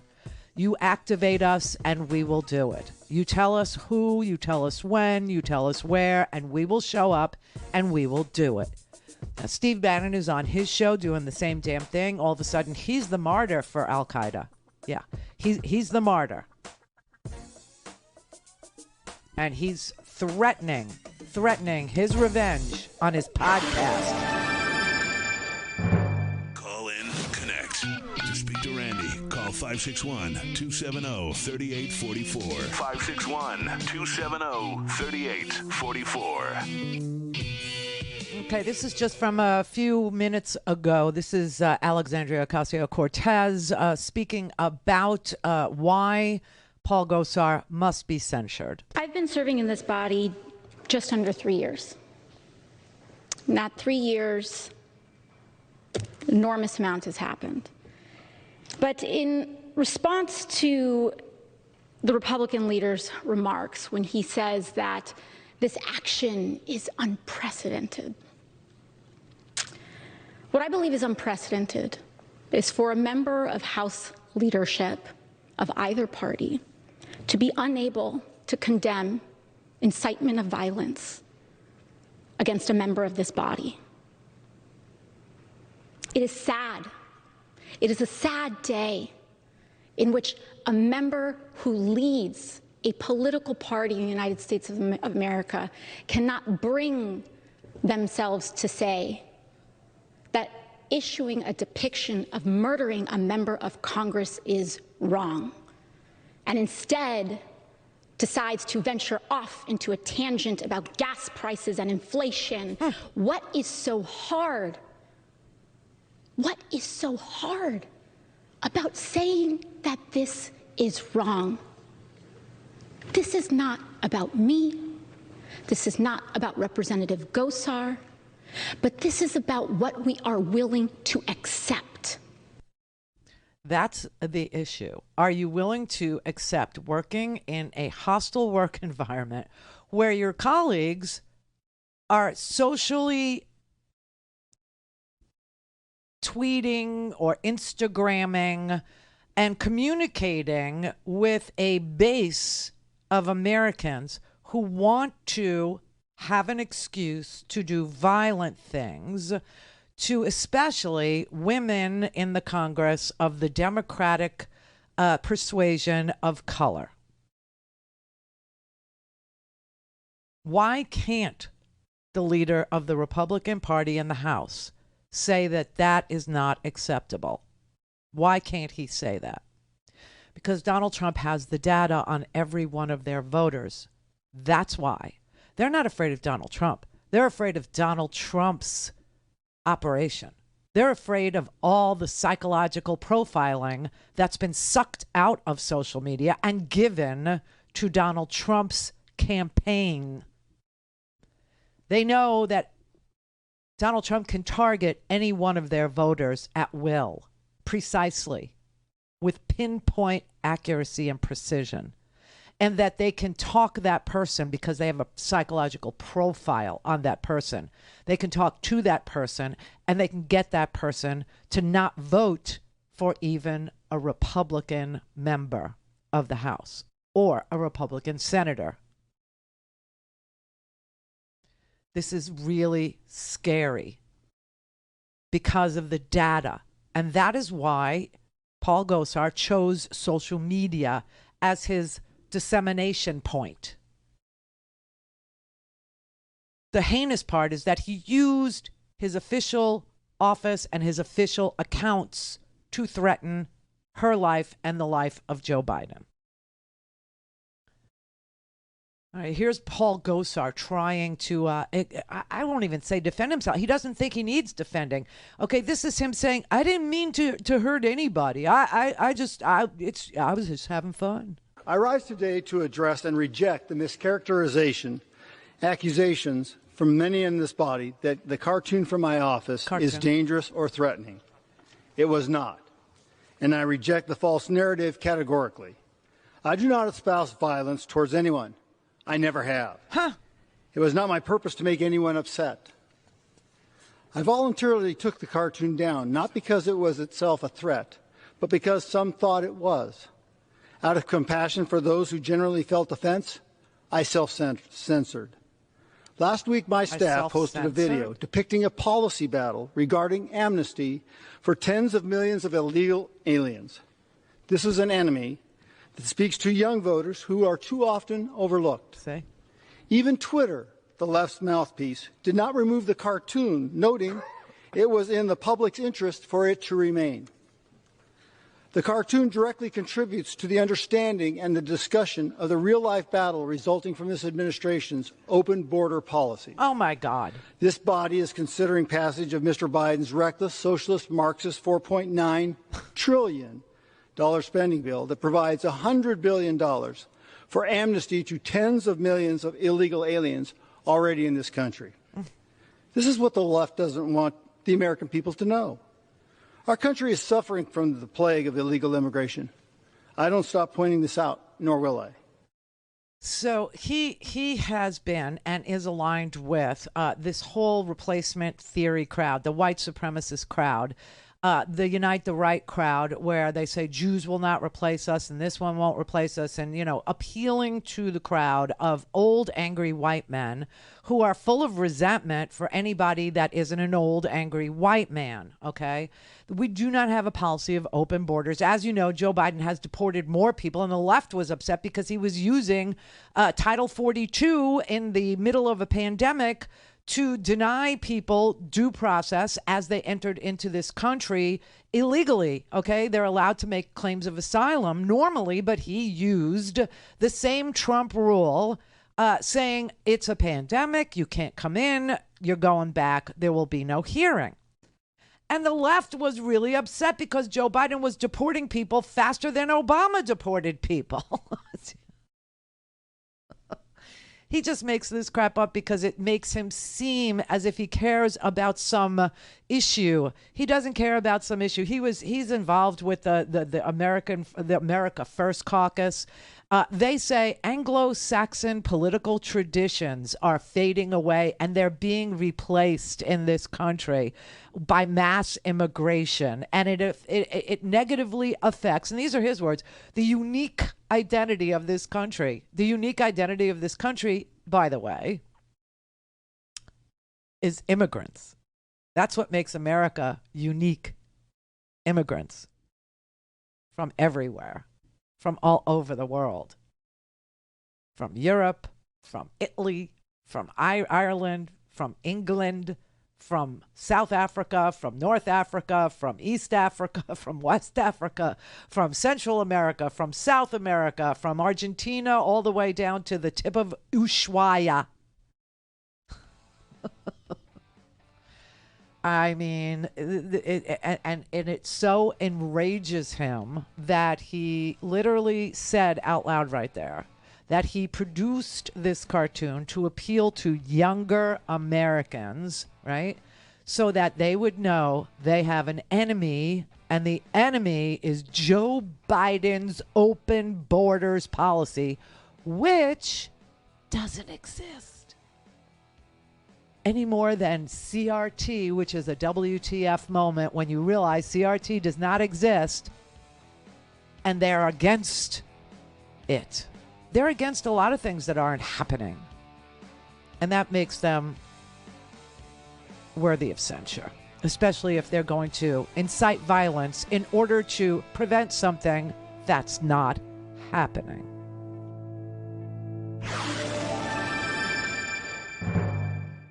This is the Randi Rhodes Show. To speak with Randi, dial 561-270-3844. That's 561-270-3844. We're here today because a sitting member thought it was okay to post a deranged animated video of himself killing a fellow member of this House and also attacking the President of the United States. That video has been seen by 3 million people. It was up for over 2 days before it was taken down. Inciting violence begets violence. Congressman Ocasio-Cortez has become the go-to subject of the radical right to stir up their base, as too often is the case for women of color. It is disgusting and profoundly unacceptable. Tragically, the minority leader has not condemned the video. For 8 days, he said nothing. Silence speaks volumes. Silence is also a way of saying violence is okay. It's a way of normalizing violence. It's a way of accepting violence as a tactic in order to keep power. That is why Kevin McCarthy says nothing. That is why Chip Roy stands up there and says, oh, but, these people are elected. They get to do whatever they want or whatever. This is all because they are terrified of losing their little bit of power that they have as one of 435 House members. This is what this is about. And they know that Donald Trump has all kinds of data to target their voters to make them vote for or against them, whether they are Republican or Democrat or independents or any other thing. So that's what's going on. And AOC has become the poster girl for everything the base, everything the Trumpists, everything the Trump pansies despise, everything from the color of her skin to her gender. They're a bunch of misogynists, as you know. There are incels, as you know, and they also are racist. And I mean truly hateful racists who believe that AOC, who came here from a commonwealth that is part of the United States, came here to invade this country and take away their majority. That is so, it's who they are. It's what they've become, and it's what this party in its current iteration tolerates from its members. And we've already seen the violence. Oh, by the way, Jacob Chansley, you know him as the QAnon shaman. He got sentenced today. They gave him 3.5 years in prison for his role in the Capitol riot. 3.5 years. And he was very apologetic, I have to say. He blamed himself. He gave a very sprawling speech today. He quoted Clarence Thomas. He quoted the Shawshank Redemption. He compared, wanting to live to Jesus Christ. He compared, the way that he will proceed with Gandhi's, peace-loving nature. I mean, he said, quote, I was in solitary confinement because of me, because of my decision. I broke the law. I should do what Gandhi would do and take responsibility. There's no ifs, ands, or buts about it. That's what men of honor do. I promise I will never be jailed again. And the judge actually responded. It was Judge Royce Lamberth. He said, I think your remarks are the most remarkable I've ever heard in 34 years.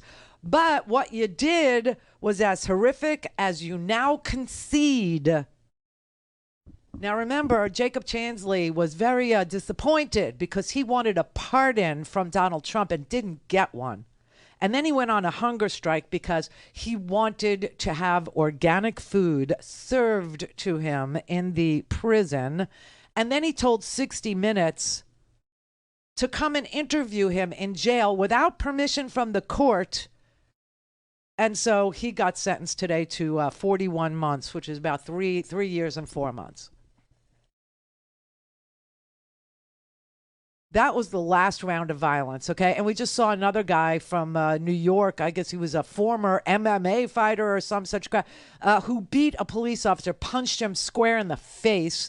He got 44 months in prison. So we're starting to see the most heinous of the offenders out of the 600 plus. I don't even want to give a number. 600 plus offenders. 600 plus. Remember when the Fox News people were sitting there saying, oh, it was a handful of people and it wasn't a whole lot of people and this is ridiculous and blah, blah, blah, and this and that. And then, oh, no, and it wasn't even us. It was Antifa. It was Antifa. They were dressed like us. They were wearing red hats to pass themselves off as us. Remember that? And I mean, every excuse in the book that you could think to excuse this unbelievable coup, this unbelievable insurrection, this violent act against members of the House of Representatives and, the Vice President of the United States, anything at all to distract from what really happened, to distract from the fact that you had a rally the night before with members of Congress telling people to kick some ass. You had the President of the United States at that rally telling them, let's go up to the Capitol and I'll be there with you, saying this to people wearing tactical gear, saying this to people with walkie-talkies, saying this to and you just had a guy brought up on a weapons charge for having a car full of assorted guns and Molotov cocktails. He just got sentenced, too. I think they gave him like 3 years. I mean, what is wrong with the Republican Party? What is wrong with them? That they would rather cling to their little bit of power and their $174,000 salary than they would see a democracy hold violent people accountable for their violent activities and hold up little punks in the street as being heroic for shooting people, unarmed people, and just roll themselves around with the most heinous people in the world, with the ugliest of people, with the worst offenders against our democracy, and say, these are the people that, Steve Bannon, oh, we're going to prop him up too. We're all about Steve Bannon. Oh, Roger Stone, we're all about him too. Donald Trump, we're all about... Oh, have you seen the Chris Christie rehabilitation tour that's going on? This is unconscionable. And that the corporate media keeps giving him a place to sit his behind down and to talk about, oh, I was sick to my stomach when I saw what Trump did, after the election was decided and he, the insurrection he caused and the screaming at people to get violent. Oh, I was sick to my stomach. Meanwhile, Chris Christie heard Donald Trump the whole lead up to the violence prior to the election. He heard Donald Trump at every stump speech, at every rally, at every campaign event, not only, telling people to get violent and punch this guy in the face and take him out of here and, whatever, go home to mommy and I'll get this guy's legal fees and all that. But also in the run-up to the election saying, if I don't win, it's because it's rigged. If I lose, it's because it's rigged. The only reason I would lose is because it's rigged. And Chris Christie sat on the TV repeatedly, on any TV that he could get his face on, and he said, I know Donald Trump. You can trust my judgment. We're old friends. Donald Trump, I can tell you, will peacefully transfer power if he loses. He will.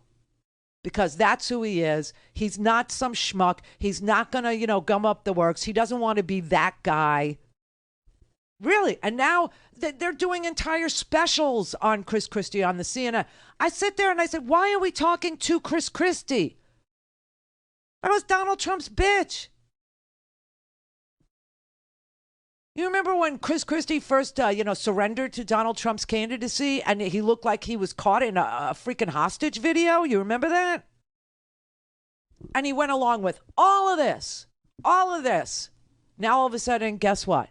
He wrote a book. And you know what the book is about? The book is about repairing the Republican Party's reputation as being liars and conspiracy theorists.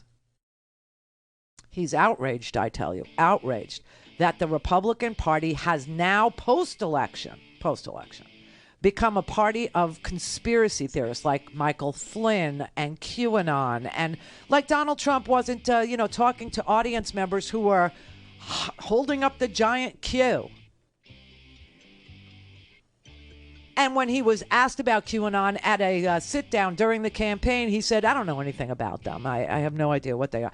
And Michael Flynn, obviously his national security advisor, who had to resign after 24 days for being a lying sack of criminal crap,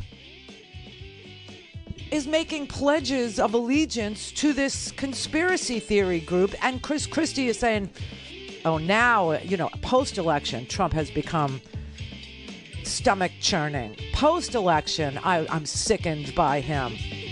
Get out of here. Mary had a little lamb. The fault. We believe that all men are created equal. To the magnificent mosaic that is America. From radio beacon to radio beacon.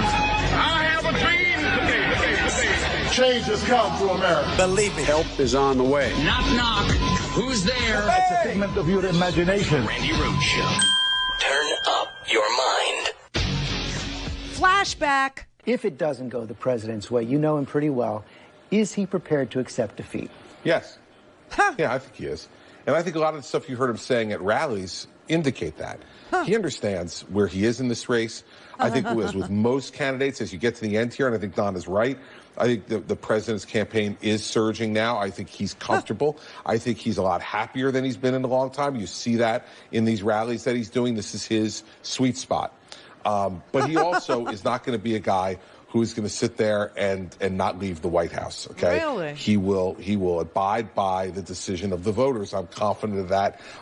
And listen, there will be, no matter what happens here, there's going to be a lot of tumult. All right, because I think it's going to be a close race Tuesday night. I do not think this is going to be a blowout. I think this is going to be a very close race. You don't think we're going to know Tuesday night, do you? I do not think we're going to know on Tuesday night, particularly because of Pennsylvania. I mean, with Pennsylvania having the voting methods they have, extending the period, the court, by 3 days to be able to accept ballots that are postmarked by Election Day, I think it's going to be close enough that those 3 days are going to matter. And of course they did matter, because the Pennsylvania legislature changed the rules and said that if a ballot is postmarked by Election Day, it has 3 days to get there. And the reason they had to do that is because the Postal Service slowed it down.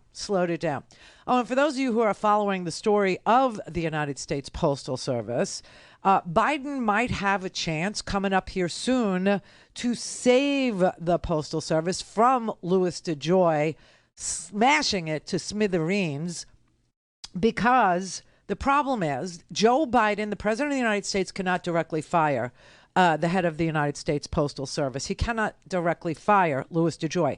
That is a function of the chairman and the board members of the United States Postal Service. Now, the early next month, the chairman of the United States Postal Service, who is a Democrat but was nominated and confirmed by Donald Trump's people. Okay, his term is going to expire. His name is Bloom. Bloom is a guy who has shuttled, you talk about the revolving door, in and out of, like investment firms and government work, and his previous job was at a investment firm called Lazard. Lazard is a company that made humongous profits from investing in the privatization of England's Royal Mail system. Bloom was selected by Donald Trump, not because he was a Democrat or a Republican, he is a Democrat, but he was selected by Donald Trump because he had experience in privatization of a giant postal service, a government postal service. Well, his term is expiring on December 8th. He is a Trump appointee. He is serving out the remainder of a 7-year term that was left vacant. And if Biden is able to nominate and get confirmed a new chairman, then that person and the board could get rid of Louis DeJoy, and not a moment, before. And that's the issue at play with the Postal Service. But I digress. So Chris Christie is sitting there saying, trust my judgment. I know Donald Trump. Donald Trump and I, we could talk about anything. I could tell him anything I want. And, you could see from his rallies, this was on November 2nd, before the election. You could see from his rallies, he feels he's in his sweet spot. He feels good. He's encouraged. And if he should lose, he won't cause any contretemps in the peaceful transfer of power. He's not going to be that guy. And that wasn't the only time Chris Christie ever said it, okay? Chris Christie said it again on another show on the same day. I get on a campaign trail, you never want to hypothesize about losing, but you know this guy well. Do you believe he would follow critical conventions in the United States and have a peaceful transition of power for those months between this election result and the next inauguration? There's no question in my mind that President Trump will participate in a peaceful transition of power if he does not win tomorrow night. And I believe that Vice President Biden will participate in making sure that the Democratic Party accepts the results of the election tomorrow night if President Trump is reelected. They're both responsible men. They both will act in concert with what our traditions are in this country. And quite frankly, members of the Republican Party and Democratic Party, leaders like myself and others, will make sure that happens. Trust my judgment. Trust me. I know this man. And I will make sure there's a peaceful transfer of power. I will make sure. Now he writes a book. And so he's on a book tour, which is the Chris Christie Rehabilitation Tour, ahead of his attempt to run for president or senator. I don't know. And the book is about conspiracy theories and the lying. Yeah. Well, I mean, he was featured on a CNN special called Being Chris Christie. Seriously. Take me back to election night 2020. You're watching the then president, and he starts talking, and you do what? I felt absolutely sick to my stomach, physically sick to my stomach, watching him stand behind the seal of the President of the United States in the East Room of the White House, saying something that I knew at that moment he couldn't prove was true. But he was saying it as if it was an absolute fact. We were getting ready to win this election. Frankly, we did win this election. You cannot, as President of the United States, stand up there and say that the election was stolen to the American people as your first statement after the results are coming in, unless you have absolute concrete proof. And that's the prosecutor in me, I guess.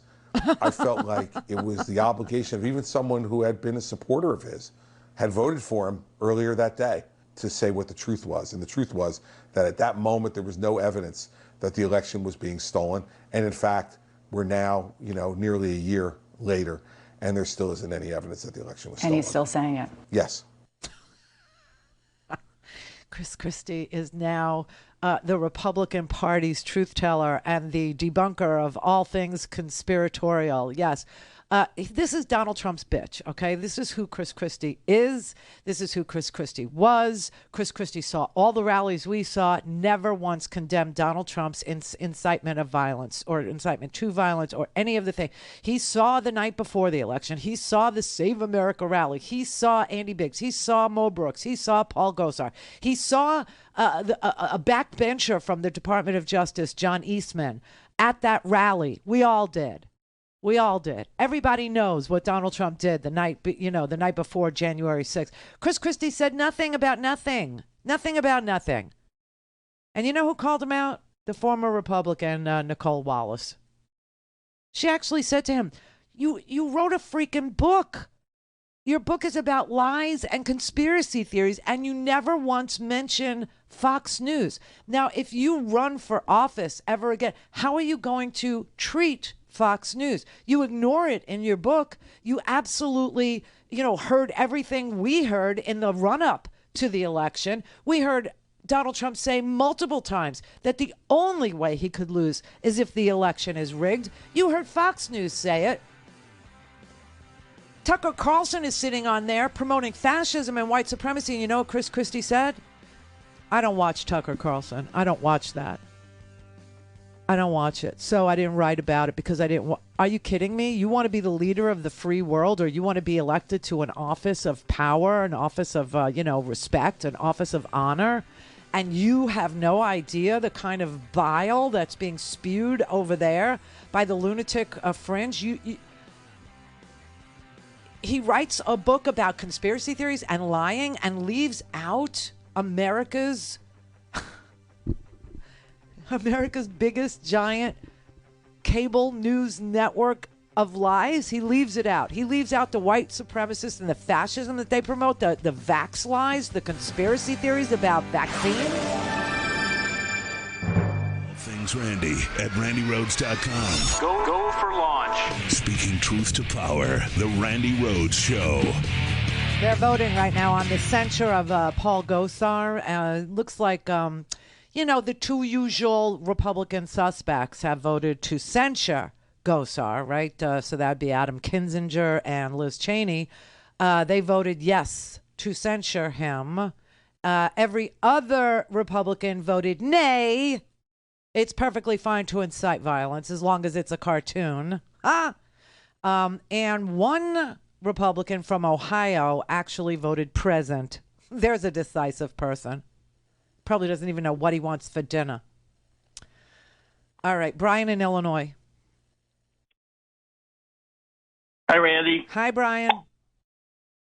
The Republicans speaking at the Gosar hearing want us to believe it's just a cartoon, like you just said, and not a call to action. But historically, there have been many cartoons that became calls to action, especially during World War II, and most recently the Charlie Hebdo paper. Yep, that's right. The Danish Charlie Hebdo paper that showed a cartoon of Muhammad that resulted in 3 terrorist attacks against the paper. Yeah, and they killed 12 people, including the 2 that drew the cartoon. Yep, so cartoons aren't what the Republicans want us to believe. No, I mean, look, Paul Gosar is a cartoon. The idea that he violated his office, this is an ethics action, okay? This is the ethics committee that is voting to censure him on the full floor of the House. That's what this is. And the reason why it's a violation of the House ethics is because he used his official office staff that we pay with our tax dollars, and he used his official office and his official Instagram account and Twitter account, which is verified as being his official, to disseminate these threats against AOC and Joe Biden because he's a white supremacist. And he even said in his non-apology that he was trying to appeal to younger voters and let them know that they had an enemy. And their enemy is apparently Puerto Rican girls from the Bronx. I have no idea. But you're right. I mean, cartoons, they have depicted, people as filth and vermin through World War II and the Charlie Hebdo siege, which killed 12 people at the paper, including the 2 that drew the comic, the cartoon, and also, a police officer and others in the big, this was something Al-Qaeda did, and Al-Qaeda, when you translate that from the Arabic into the English, means the base. And that's what's happening here in this country. We have a base. We have a base that is becoming the base, that is becoming the Qaeda base. And they are willing and ready and have used violence in furtherance of their white supremacist agenda. And it's a sad truth, but it's true. Department of Homeland Security agrees. The biggest threat America faces is not from foreign terrorists, it's from domestic terrorists. The biggest threat America faces is not from foreign hate groups, it's from American hate groups. It's from homegrown hate groups. Now we're watching these 2 trials with both of them regarding vigilantism. We had a law that passed in Texas, literally deputizing people to be vigilantes with $10,000 bounties being the reward for hunting down and bringing to court any person who counsels speech, who counsels a woman who is looking for healthcare information about how to terminate a pregnancy safely. That person could be turned in, and a $10,000 bounty would be awarded to the vigilante that actually gets their case to court. I mean, this is sick. And now we've got 2 vigilante cases. We have the Rittenhouse case, which is a 17-year-old vigilante armed to the teeth. And we have the Ahmaud Arbery case, which is 3 vigilantes in Satilla Shores, which is also, a suburb of Brunswick, Georgia. And I'm telling you, this is a moment where everybody needs to pay attention to what juries think is legal and what juries say is illegal still in this country. And we have to just hope and pray that these juries find that vigilantism is not acceptable and hasn't been since the end of the slave patrols. Now, the slave patrols is what made vigilantism what it is. Slave patrols actually made it an obligation for free black men, free black men and Northerners to report and to turn in other people's slaves, property of Southern slaveholders. You were obliged as a white Northerner, you were obliged as a free black man to turn in a slave who wasn't given their freedom. Yeah, you had to if you came across one. And then, you had the Klan, which, under the theory of citizens arrest, right? You had the Klan literally rounding people up. You had the Klan intimidating people and, harassing people and doing violence against people's property and their households and their families, right? And this is what the Arbery trial is about in Georgia. This is exactly the topic is a citizen's arrest against a black man that they assumed was committing a crime. Now, you can't assume somebody is committing a crime and kill them. I'm sorry, but even under the citizen's arrest theory, you can't do that unless you've witnessed somebody committing a crime. So, we're at this really crazy moment. Oh, and I have to tell you this about the Rittenhouse trial. So, here's what could happen. The jury's in day 2 of their deliberations in the Rittenhouse trial, the 17-year-old kid, right, who ended up killing 2 unarmed people and wounding a third who had a pistol but didn't point it at him. Kyle Rittenhouse has something, his defense has something still in their back pocket. You know what that is? During the trial, the defense made a motion to declare a mistrial with prejudice. Those words have very strict legal meanings. A mistrial with prejudice means that the defendant can never be tried again and is free to go. A mistrial with prejudice means that the defendant is free to go as a result of misbehavior at the trial that was so egregious that he could never possibly get another fair trial. So he's free to go without the possibility of ever being retried on those crimes. Now, the judge, when he was asked by the defense to declare this a mistrial with prejudice because they believe that the prosecution had committed an egregious crime against Kyle Rittenhouse, when they asked him, why did you keep silent after you killed these men? And also they believe that the prosecution erred to the nth degree when the prosecution thought the door was open to asking Kyle Rittenhouse about a time when he wished he was armed so that he could shoot shoplifters, which the judge had ruled was, not going to be brought up in the trial. But the prosecution felt that the door was open to that line of questioning, so they went for it. Okay, so the judge hasn't ruled on this mistrial with prejudice issue, and he's got it in his back pocket. Now, if Kyle Rittenhouse is convicted, the judge is going to have to rule on that motion.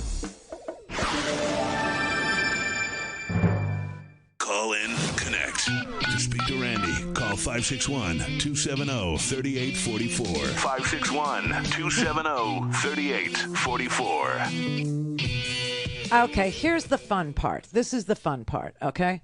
So the House passed the resolution to censure Paul Gosar, the only 2 Republicans that voted to censure him for his incitement of violence against AOC and Joe Biden were Kinzinger and Cheney. Okay, as usual.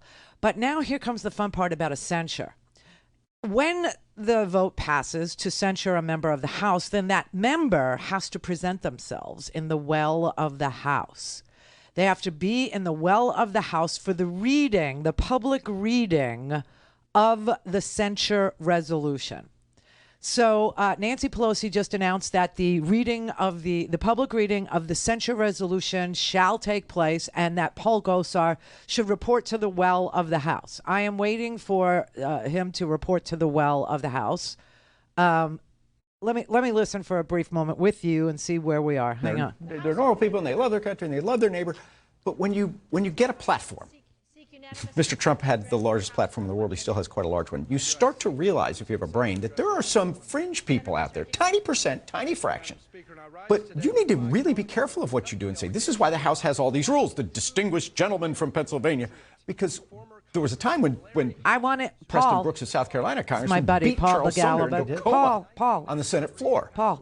And so we set up all these rules. And when you have a platform like... Okay, when Paul is done, we will put the sound back up. Poor Paul Begala. But they are doing something. The Republican side is doing something, and I don't know what they're doing. But we're awaiting Paul goes. Now, the reason why they do this is to try to give you a sense of shame. This is not a criminal offense. This wasn't a criminal trial. It will never be a criminal trial. This is an ethics violation. And this is something that is a sort of a civil proceeding, but there's no monetary, penalty to the penalty for being censured is you have to go to the well of the house and be publicly shamed. I guess these are the remnants of the witch trials. I don't know, except there's no punishment. There's no punishment except shame. To shame somebody. Now, we haven't seen this happen in 10 years. Like I said, the last person that was ever publicly censured like this was, what's his name? Charlie Rangel. And Charlie Rangel's big crime was he used a congressional letterhead, piece of his own congressional office's stationery to fundraise. And you can't do that. So it was an ethics violation, and he was shamed in the well of the House while they read publicly the resolution. And that's what's going to happen in the House, but I don't know when. But I have an eye on it. So Asani in Michigan. Hi. Hi, Randy. Hey. Hey, I'm sorry, I'm on the school bus right now. The guy was saying the noise on the background. I'm like, well, I cannot stop it, but I have to listen to this. I was dropping my last group of kids. Okay, first of all, I want to say that, I'm still listening. I'm still here. Yeah. And I want to say thank you. I'm on Twitter, too, looking for those haters who want to talk stuff about you, and I just reply to them. That's what I do, Thanks. All the time. Thanks. Randy, Yeah. Randy, I think you should write a book.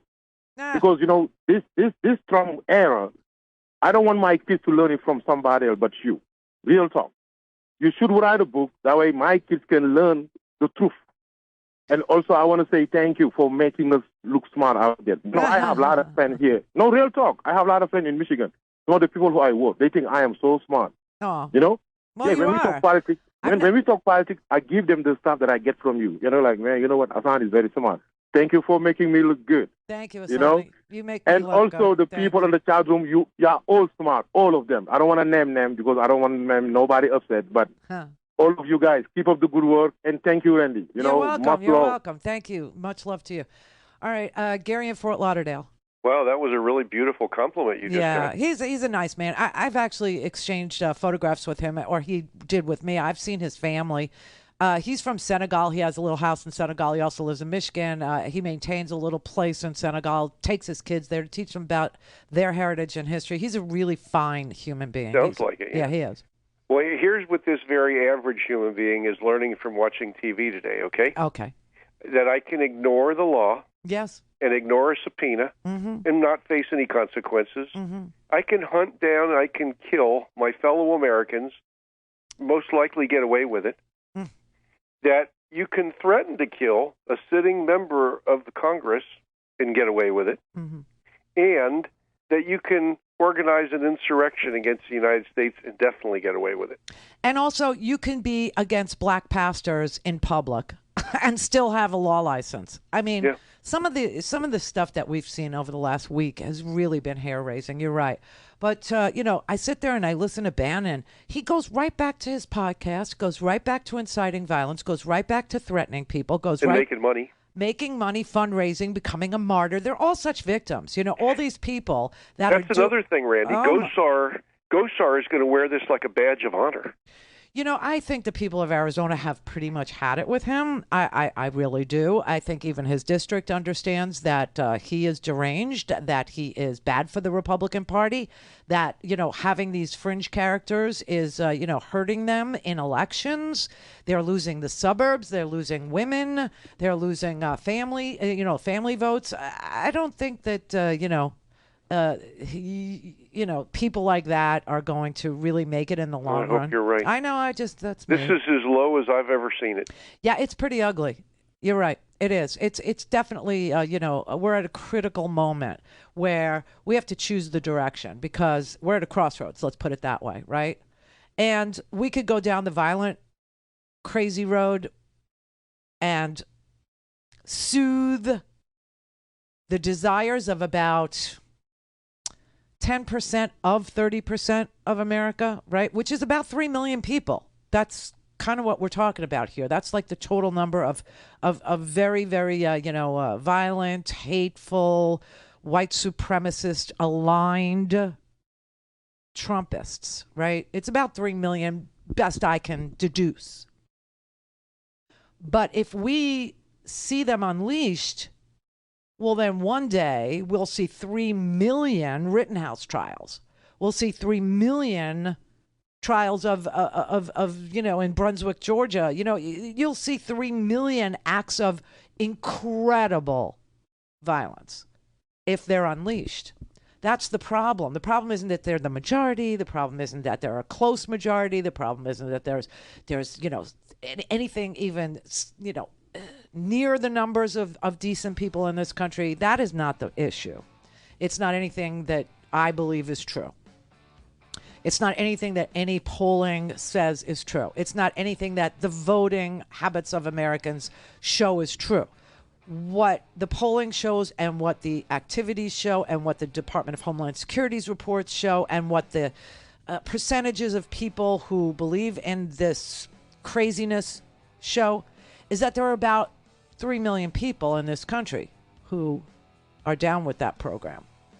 And the only reason why it's terrifying is because that is 3 million people with access to an enormous amount of firepower. That's why. That's why.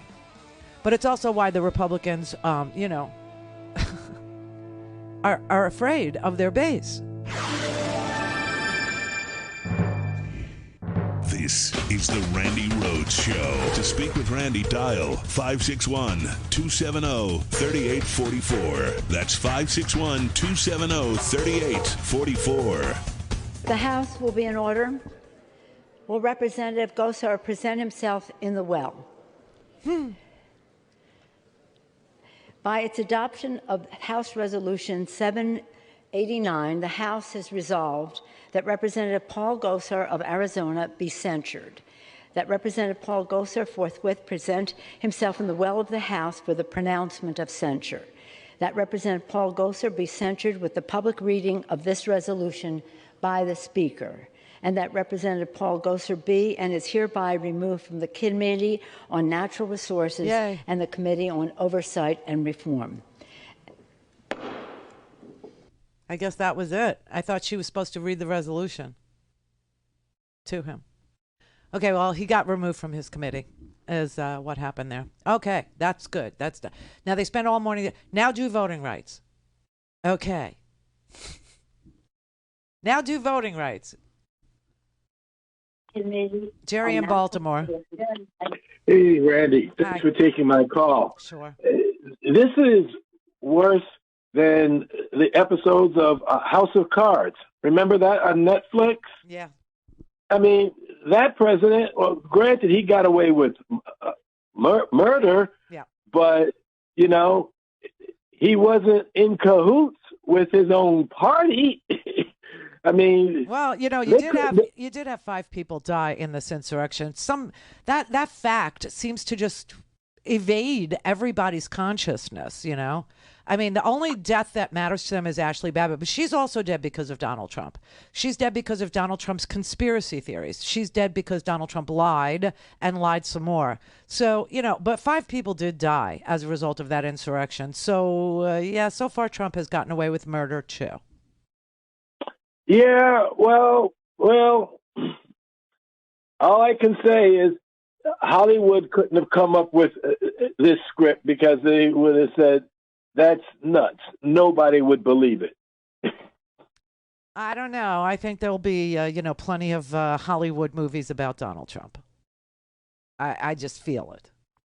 Vince in Virginia. Hey, Randi. Hi. I'm thinking we could almost force Bannon and the Republican Party by saying Bannon is pleading executive privilege because he's tacitly admitting that he spoke to Trump about January 6th.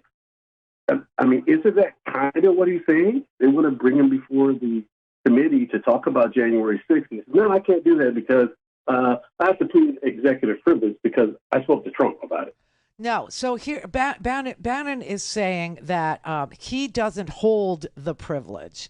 The person who holds executive privilege needs to show up with him, so that if the committee asks him about anything that happened way back in the day in 2017, which they won't, okay, when he was part of the administration, which he hasn't been for 5 years, then he needs the holder of executive privilege to invoke the privilege for him.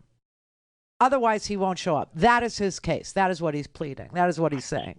So we can't make the legal argument saying that this is pertaining only to January 6th. We're not going to ask any questions about your time in the White House. Right. They absolutely could do that. They could do that, right? Yes. And I think the only reason why he's continuing to plead executive privilege is because, even if this is true or not, you could put it in the hemisphere out there in the politosphere and say because he's tacitly admitting that he was speaking to Donald Trump just before January 6th. That's the only reason, because this is not pertaining to anything before January 6th. It doesn't matter. He's still in contempt of Congress, and here's why. If he believes that somebody, not Biden, possesses executive privilege, which isn't true, he still has to show up and say that to the committee. He still has to show up and tell the select committee, I will not answer any question that has anything to do with, an executive, a president of this country being able to exert their privilege over a privileged conversation. And the committee would then say to him, we're just going to ask you what your name is, and we're going to ask you about crap that you said on your podcast. Because anything you said on your podcast, anything you said after 2017 when you were no longer in the administration is not protected under any privilege, period. And so you have an obligation to show up. And because some of the questions we're going to ask you are like, what is your name? That's not protected. What did you say on your podcast on this day? We're going to play you a clip of your podcast. What did you mean by this? That's not protected by privilege. And if he was on his podcast and he was divulging any information that could possibly be protected information, because Donald Trump was still the president when he was doing his podcast, then by saying it on his podcast, he waived executive. Yes. Exactly. And you know how the right muddies the political information by coming up with these unique angles that the Dems just never seem to come up with. I think this is that angle, because you're saying, look, the only reason why you're trying to plead this is because the conversation of January 6th, somehow you shared those with President Trump. Here's the problem for Bannon, and he would be better off exerting a different privilege, like his Fifth Amendment right not to incriminate himself, because he sat on his show over and over and over again, beginning on January 2nd, and started telling his audience, this is the call to action. This is what you're waiting for. Tomorrow's going to go down. Strap in. It's not going to go down the way you think it's going to go down, but all hell is going to break loose. Now, either he's a clairvoyant, he makes like Dionne Warwick's, network look stupid, and he's really got the gift, or he Alex Jones, all of them were saying this crazy stuff. That's right. All was coming, and just between you and I, Randy. Do you think he spoke to Donald Trump before January 6th? Yes. And that's why he's trying to plead execuing privilege. But that's not privileged. The fact I that, know, right? But so he's implementing him. He's making him. He's showing that he's guilty of doing that, and that Trump is guilty of doing it as well. And I think we need to hammer that home. I'll just have you know that today he waived his arraignment. He doesn't need one. He's already entered his plea, and it's not guilty. These guys are lunatics. They're obvious racist, race peddling. They talk about Jesse Jackson race peddling. Gosh, man, and they're doing this over in Russia, and it's like this whole just statist It's fascism, is what fascism. It's fascism. It really is, and the corporate fascism is part of it too, and that's who pays the bills for them. That's who actually finances this. When we talk about the petrol industry, or we talk about the Koch brothers, and you talk about Americans for Prosperity, and you talk about all of this, the Tea Party freaks and everything else, and the information, the attack of your school board, I almost cursed. The attack of your school board crap, right? I mean, this is all to distract you from what's really happening. And what's really happening is that we are becoming a third world country. We are. Yeah. And if, Randy, and if any of these lunatic freaks get power, like they become the executive of this country, and I'm talking any of them, any of these lying sacks of crap who play into these, conspiracist, memes or whatever you want to call them, then they will start using the military as their own personal goon squad, and that is third world. That is it. The brown shirts. Yeah. We're so close. And we're very close. Close. We're very close. Listen, we've been flirting with it for a really long time, like with the Patriot Act with Bush, where they wanted to be able to see who we were talking to and who we were associating with, and people like me went crazy. We went crazy. It was such an invasion of our Fourth Amendment, which was a guarantee to privacy, right? Women have that guarantee to privacy too, misogynist, but okay. So I was talking about our phone records and all that, and under the Patriot Act, in this fervor to beat back terrorism, right? Foreign terrorism. They wanted to spy on us. They did it. They wanted to collect data on us, and we beat it back. We were able to not allow it, okay, and to shed light on it, to show you what they'd been working on inside of DARPA the whole time, the Illuminati eye and everything else. And it sounded crazy, I admit. But they found another venue to collect data on you, and it's called Facebook. And Bannon was in charge of that. Remember that. Bannon, the Mercers financed it. And they did it through this fake company called Cambridge Analytica. That's not a real place. That wasn't a real thing. And they sucked up all your data, all your, psychological profiling of you, so that they could target certain messages to certain people at certain times, to trigger them, to get them to do really strange things, really ugly things. And they have that data. And that's what the Republicans know, and that's why they're so afraid. They're not afraid of Donald Trump. No one's afraid of him. They're afraid of the data.